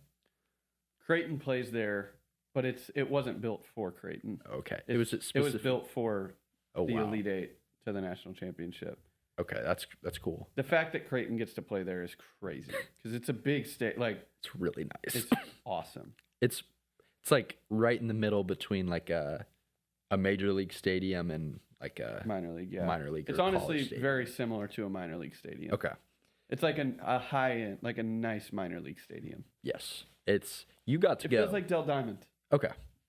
Yeah, you got to go. I have yet to go. The coolest sporting experience probably of my life. And the next time A&M makes it, you have to go. I will be going. Yes. I mean, I might. Yeah, I will be going. But yes, so UCLA coming in at number 1, kind of a surprise to me, even as a college baseball fan. They did make it to Omaha this past year. Can I tell you why? Yes. Real quick. It's not that deep. Like I know too much. They made Omaha last year. Mm-hmm. They're returning 8 of 9 starters. Okay. And they had the number 1 portal class. Or incoming class, so including freshmen and portal. That 100% makes sense. Tracks. And they were good. I mean, I don't even know if it was a surprise considering last year. I can't exactly remember where they were. But also, you'll find out in college baseball. I know there's a lot of debate in football right now with Big Ten, SEC. Yeah. SEC runs college baseball, and that is not hyperbolic. The champions, the national champions, has been like LSU was last year, Tennessee, and A&M, both in the SEC were playing the national championship. Ole Miss. Ole Miss, Mississippi State, Mississippi State, Florida. Florida. Like it's every year. It's SEC. And there are, let me go through. There are 10 teams in the SEC ranked in the top 25. So that's more than half. So UCLA coming in at number 1. LSU, reigning national champion, coming in at number 2. That makes total sense. Texas coming in at 3. Makes total sense considering what they did last year. A little bit of a disappointing run in the postseason, losing to UTSA in your home regional. But Jim, I mean, I don't really want to say nice things about Jim, but they have a deep pitching staff. Dylan Volantis, or is it Dylan Volantis? I can't remember. Volantis. He was one of the best closers in college baseball last year. He will be coming back. This one, so I wanted to talk about this one. Mississippi State at 4. Mm-hmm. They have a new head coach. Again, I'm still kind of a newbie when it comes to the sport. Is it weird that I'm shocked that they're ranked inside the top 5 with a new head coach, even though it's Mississippi State and they play in probably the nicest stadium outside of Baum-Walker in college baseball? It's nicer than Baum-Walker. Okay. It's insane. Okay. I don't know. Like, I can't explain well. I haven't followed the off season well enough because college football has been so great. I can't explain why they're 4. I'm not exactly surprised they're there though. Okay. Just knowing how much like this is the sport from that university. Yeah. That they just are like, we are going to invest in one, and it's going to be baseball. Yeah. So I'm not shocked to see them there. Okay. They have a new head coach coming in from Virginia. Is it Brian? It's something O'Connor. Brian O'Connor. He was looked at for the Texas A&M job when Jim left. He has done a great job at the University of Virginia coaching their baseball. So it was a great hire, I think. But yeah, I mean, we'll kind of see if he's able to piece it together in year 1. We have Georgia Tech coming in at 5, Coastal Carolina coming in at 6. Coastal Carolina, runner-up national champion. So funny because they have made it to Omaha twice, and they won the national championship in 2018 or 2017, whenever they went, and then they were runner-up last year. Mm-hmm. So they are, when they're good, they're good. Also, cool thing about college baseball that you'll kind of realize, the name brand teams can range from Power 4 team to mid-major craziness, and they have the ability to win a national championship. Arkansas coming in at number 7. Is this the year? Is this the year they finally put it together? God, last year that hurt so bad. Yeah. Oh my gosh, I forgot about that. Yeah, it was bad. Jeez, that poor kid. Mm-hmm. Louisville coming in at 8, historically good baseball program. Auburn coming in at 9, which is cool. They've kind of built their program up over the past couple of years. Mm-hmm. TCU at 10, North Carolina at 11. North Carolina had a great run last year. Oregon State at 12. They lose Travis Bazzana, but still a great program. Florida at 13 is Sullivan. He's back, Kevin O'Sullivan. Yeah, Sullivan. Yeah, there's a lot of interesting stuff there. Tennessee at 14. We'll see how they do after losing Tony Vitello to the Giants. Still crazy. Still very, crazy. Georgia coming in at 15.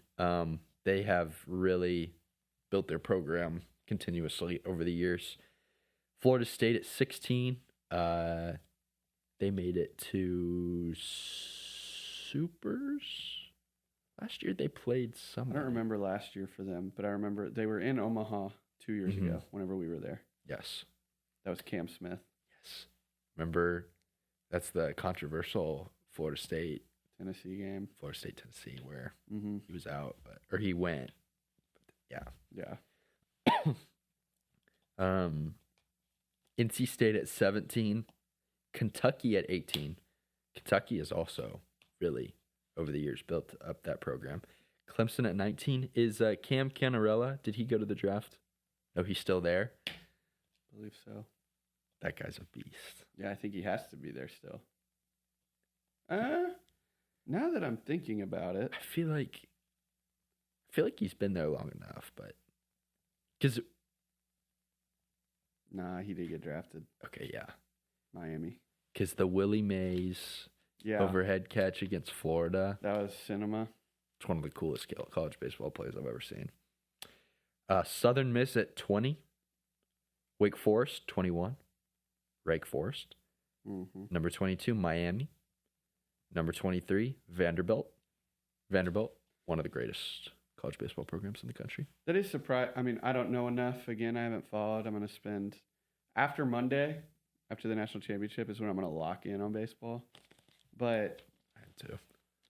I am surprised. They were the number 1 overall seed going into the postseason last year. That's right. And they're opening this season at 23. I'm curious to see why. That is I right. gotta look into that. I kind of forgot about that. A&M was doing so bad that I was like tunnel visioned in on that. Arizona coming in at 24. And then your fighting Texas Aggies come in at number 25. Don't rank us. D1 college baseball list. After last season, I'm okay with being ranked so low. I would have been okay if we would have been unranked. I would prefer to be unranked. I'd have been totally okay with being unranked. The psychological damage that being that season was, yeah, hell. It was, especially I don't even want to. We could do a whole podcast on like A&M baseball over the past 4 years and just the ups and downs. Let's see if I had any other interesting notes. Yeah, I just put can Coastal have the same magic as last year? Yeah, 10 SEC teams ranked in the top 25. And then, yeah, I was like, why is UCLA number 1? But you explained it super well. A&M specific college baseball news. Caleb Longley, hitting coach for the Texas A&M Aggies, resigns as hitting coach. Troy Claunch to kind of step in and help with that role. Yeah, at least in the interim. We talked about it. You brought this up from like insider trading knowledge of you were saying that he didn't spend a ton of time, or his time was split between his company that he was building and also being a hitting coach. And you were like, it was kind of an issue. Or, yeah, you were like, it's kind of an issue. And here we are.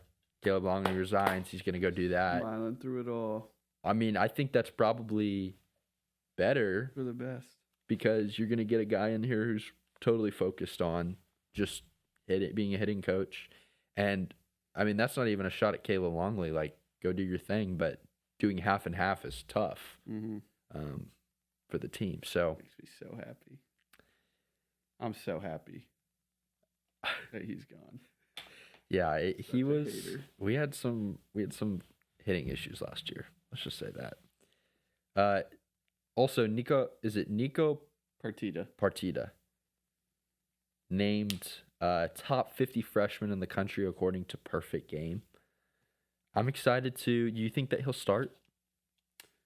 He'll get time fast. Okay. The first few weeks of the season are so experimental that I don't really know. But he, early from what I've read, seems to, because he's a true two-way player. So he was one of the top-ranked shortstops. So he plays that infield really well. He can also dial it up to 98 on the mound. Sheesh. So, and early seems interested in using. So I bet during non-con, we might see 1 or 2 relief innings, and then maybe on like a Sunday series against like Tennessee Tech or someone like that, I bet we'll see him get some quality playing time. Just talking about that's getting me excited. I think we have to save all of the I want to say lineup predictions. I and want to stuff do a for full baseball episode. Oh, you okay? Like a full okay. Like how college football has been the focus of all of these. I Mhm. want to do a college baseball focused one in like a couple weeks. Okay. Before the season starts, once this college football season ends. Okay. I'm 100% down for that. Yeah. College baseball, it is really cool once you kind of get into it and know what's happening and know all the players involved and coaches and yeah. Mm-hmm. Okay, that's kind of all that I had. I just wanted to I saw the top 25 come out and Caleb Longley resigned, so I think those are the big notes for college baseball. You have anything else? You said Caleb Long resigned, and I got happy again. Okay. Did you know that we're playing UCLA in the? Yeah. Because someone tweeted out, they were like, "Who all we have to play?" Mm-hmm. And it was we play UCLA, we play LSU, play Texas, we play Mississippi State, Arkansas. I don't know if we play Auburn, but that's just all of those teams that I just listed are in the top 10. Yeah. That's not to mention all the other 25 through 11. Mm-hmm. But okay, let's move on to college basketball. I don't have a ton other than A&M played Tennessee last night. They lost in double overtime.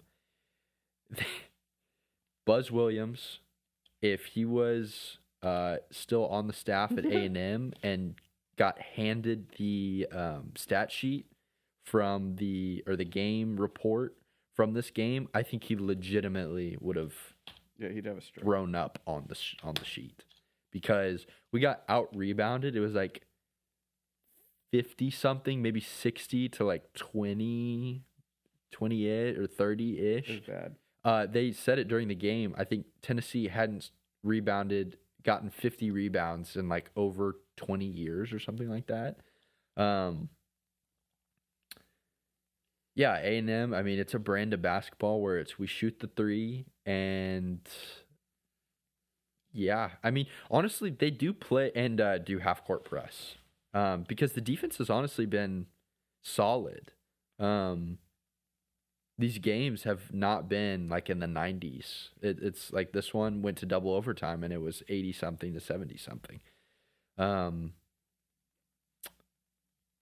But yeah, the Michigan loses to Wisconsin. That was kind of a big one. Michigan number 2, first loss of the season. Arizona, I'm still is just rolling through everybody unless I miss something. The top teams in the SEC right now, Vanderbilt. That's kind of it. Like they are undefeated. Alabama lost to Texas at home the other night. Texas has kind of been figuring things out. They lost to Mississippi State. They've lost to Tennessee big time. But they beat Alabama on the road. I think Missouri, Florida, reigning national champion, they're kind of figuring things out. They had a really tough non-conference schedule. Georgia, I think, is ranked, but I think Florida beat them the other night. So, the SEC, it's so funny. A year being removed from being the best conference of all time. Kind of, definitely not the best conference. Not even close. Mm-hmm. Yeah, Big Ten, ACC, they all looking good. Yeah. I just don't follow that close, to be honest. I haven't. I've been watching a few A&M games, but that's really it. Yeah. I try to have an idea of who's good. That's really all I know. That's kind of where I'm at too. I pay attention to the SEC because that's where A&M is in. But other than that, okay. 3 puntos. Ruben Dominguez. Ruben Dominguez. He is. This man can shoot. He is wet from 3. He's wet like water. NBA. You got anything for the NBA? Not really. Kind of the same story. The West is just wide open. I mean, well, wide open. The 2 through 7 are all separated by like 2.5 games. Okay. That's fun. So that's wide open. The Spurs. Oh, we do have to talk. The Spurs are the most generous team in the NBA. Did you see what they did last night? No, I saw y'all texting about it, and I didn't have time to look up the scores or anything. But they obviously, they were 3-0 against the Thunder this season. Mm-hmm. They play 5 times, so they've already won the season series. Okay. And you saw, the Thunder just go downhill quick after that. They went from we're the best team of all time to like wave. That's out of the conversation. Mm-hmm. They were kind enough to gift the Thunder 1 win last night. Wow. So respect San Antonio. Very class. That's why they're known being the classiest organization. They had to give them 1. Now Wemby still did absolutely just bully Chet. Okay.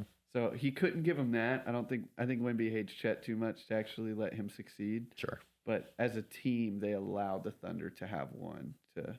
They felt bad. They saw them spiraling, losing games, losing confidence. Yeah. Skipping interviews and press conferences out of frustration.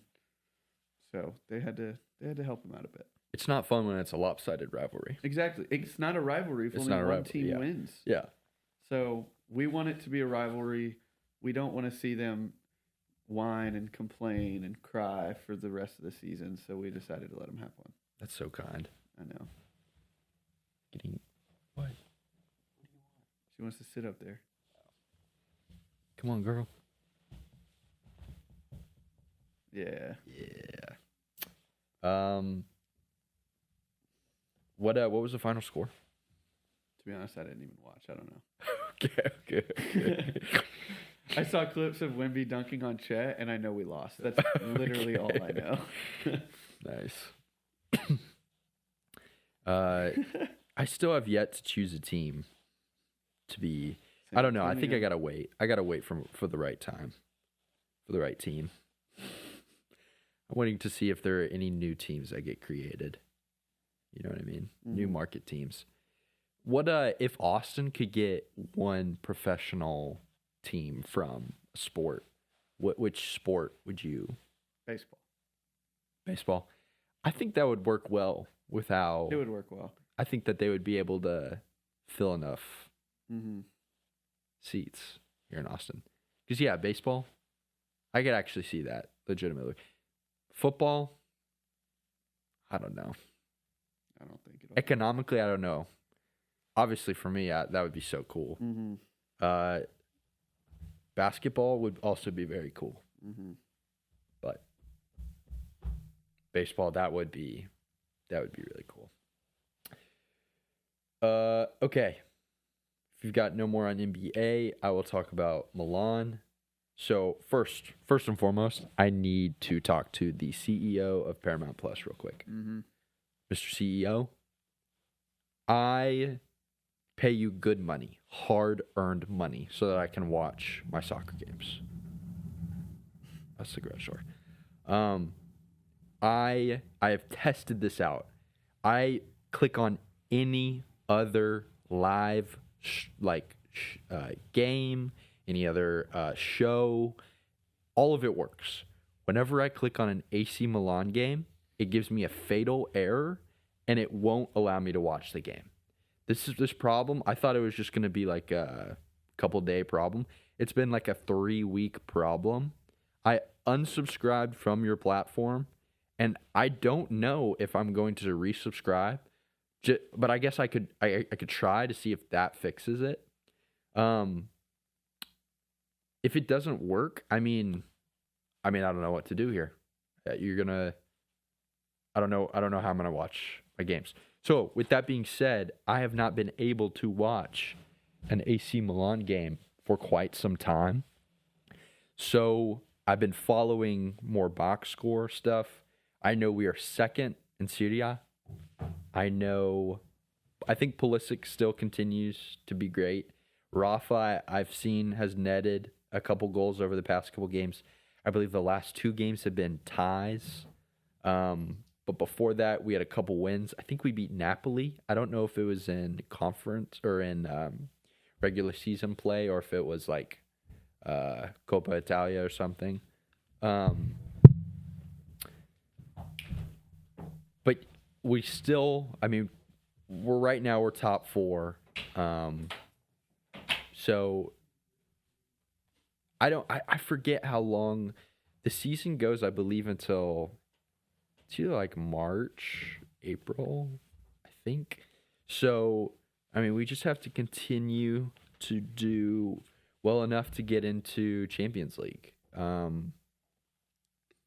Because that was the thing that we, as a fan base, everyone was very upset because we weren't going to be able to play European football.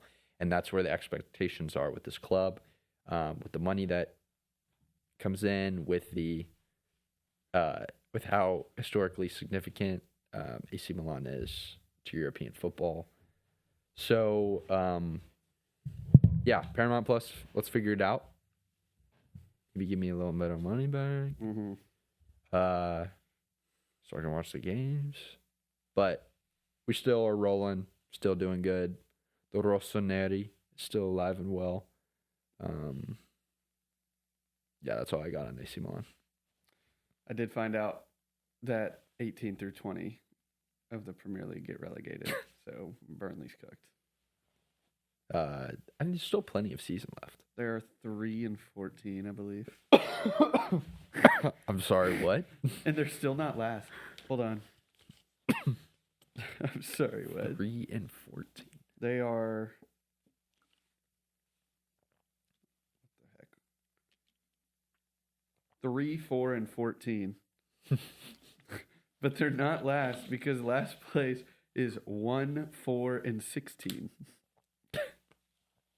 Are they in Wolverhampton for being bad? Are they in the Premier League? Yes. Oh, okay. So they're in the top club. Mm-hmm. I mean, that's hard because those clubs spend the most money in the world on their soccer teams. So that's tough. But okay, movies and shows. I mean, Landman. You've been watching Landman. Fire. I like it a lot so far. You like it? I know a lot of people like it. I know a lot of people love it, actually. I've seen it be discussed a lot. I'm gonna watch it right after this. I might try and pick up Breaking Bad again. You have to, dude. I might try and pick up Breaking Bad again. For the 3rd time? I don't know if it's the 4th. I've watched season 1, I think, 2 times. And season 1 is the slowest season. Like, you have to break through. Yeah. It's so worth it. Yeah, I have to start breaking through the bad. You know what I mean? Okay, bro. I think I'm gonna try and watch it again. I think we're gonna try to get through it. I was considering watching Dark, which is all in German, but apparently it's really, really good. Okay. But I watched the first couple episodes and I stopped. So maybe it's time for Breaking Bad again. Other than that, I don't think there are any movies. I think the movie that I want to watch the most, I don't even know how to pronounce it, but it's the one with Emma Stone and Jesse Plemons. Bulgonia? Yes. I want to watch that one. Or Bugonia, whatever it is. I want to watch that I one. want to watch that too. It might be cheaper now. We looked a few weeks ago and it was like $25 or something to rent. Do you want to look after this? Maybe. Afternoon movie. And I also need to watch eventually One Battle After Another. Mm-hmm. Yeah, I want to watch it too. Because with the Critics' Choice Awards, Golden Globes, all that stuff coming on, like all these movies discussions are being brought up, and it's making me want to watch those 2 movies. And then I'm trying to think if there are any others. Maybe rewatch Sinners again. Because One Battle After Another and Sinners, that's been like the back and forth between people. So which one's better? Mm-hmm. Okay, that was talking movies and shows. National. We're gonna close out with national championship preview. Mm-hmm. the Indiana Hoosiers versus the Miami Hurricanes. Who would have thought? Who would have thought? Who would have thought? Yeah. Who would have thought? Not us. I think Miami has to play near perfect football because Indiana, like I said, I've been holding my breath all season. I'm done holding my breath. I'm going into this game saying Indiana is going to play near perfect football. And if Miami doesn't match that, they're going to get run out of their home stadium. Mm-hmm. Also, I don't think Indiana fans are going to let this happen, but I think Miami fans need to make this a home game. Mm-hmm. I don't think it's not going. I don't think it's going to be possible, but they need to put as many Miami Hurricane bodies in that stadium, making it loud so that, to give your team somewhat of an edge, making it harder for Mendoza to make checks at the line and stuff. But I think Indiana fans are going to show up in force. Miami, like we've been saying all season, very athletic on the defensive end. They have great edge rushers. Those guys need to get involved in making Mendoza uncomfortable and just not be able to throw pinpoint accurate back shoulder fades and just have all the time in the world to pick apart your defense. Yeah, let's see. What else do I have? Yeah, corners have to play out of their minds. And even then, it still might not even... like, Mendoza might just be able to pick that apart. Yeah. What are your thoughts? I'm excited. I mean, you get probably... I feel like it's fair to call Miami the most talented defense versus the most, maybe not all the stars.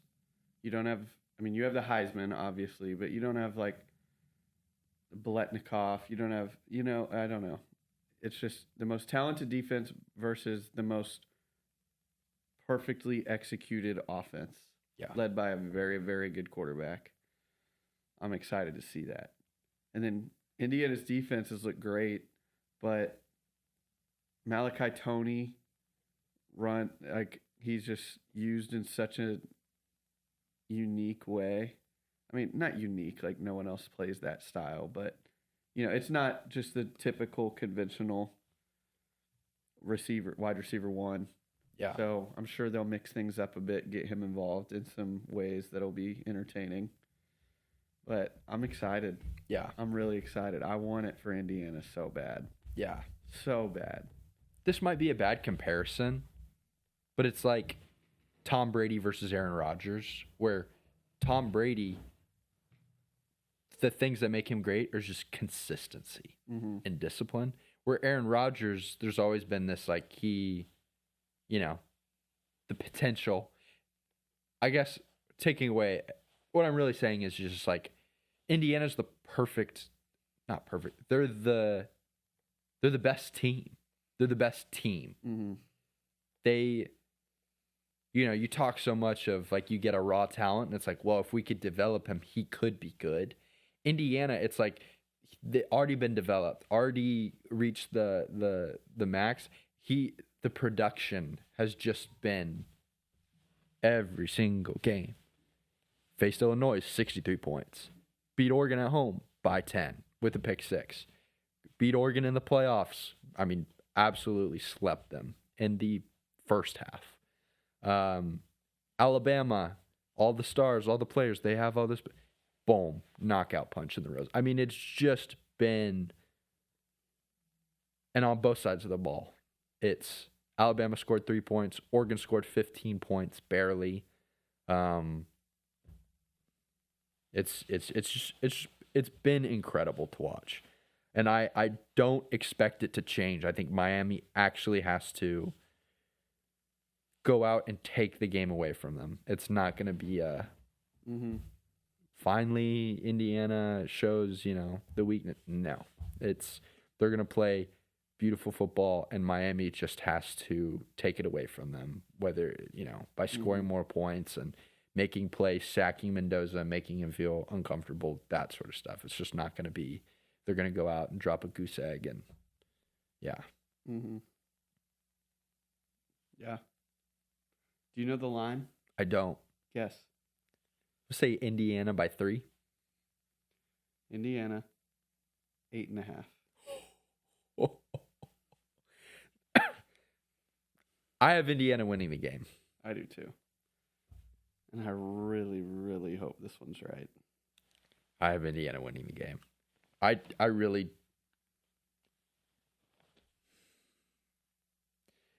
don't see Miami winning.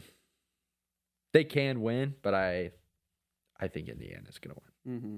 I think so too. I think Vegas knows it. I think, yeah. They've just been such a well-disciplined team the whole season. I don't see how they fall short now. Oh, that would be heartbreaking. If Miami does win, I think it would depend on how they win, depending on how the game goes. But that would be incredible for Mario Cristobal and all that he's had to go through. And I go back to think of the Georgia Tech game where they mismanaged it, fumbled it, and then missing out on the playoff last year, having Cam Ward. Cam Ward, by the way, had a great rookie season with not a whole lot on Tennessee Titans. So, they missed the playoff last year. This year also went 10-2. Kind of looked like the same story again, and they somehow get in, and then they go on this big run. So they've gone through a lot, and it would get overshadowed because we're all talking about Indiana, and I think America is kind of all rooting for Indiana to win it all. It would get overshadowed because they would play the villains, but it would be incredible for the city of Miami. More the University of Miami, if they were able to pull it off. I'm excited, man. I am too. I really am too. All right, do you have anything else? Don't think so. That is all that I have written down for this week. Excited for this national championship. Excited for the divisional playoff round. Excited for college baseball start.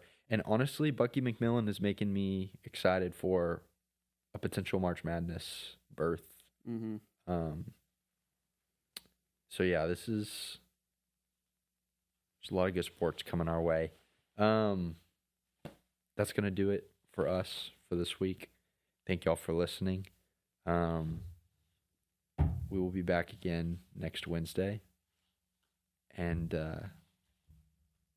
you have a message for the listeners this week? Can you give us an inspirational? No, I can't. I don't have it. I don't have it. You gotta take it from them.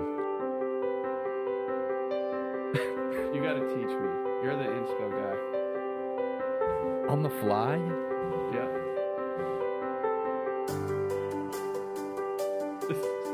This music is so good. I don't know if I got anything today. It's not that I'm like not. Maybe right before college baseball opening day, I'll have something. Okay, you'll have a motivational speech for us? Okay. All right, we'll stop that then. All I have today is who. Hoosiers. Hoosier Nation, baby. Okay, well, with that being said, we will see you guys next week, and we love you.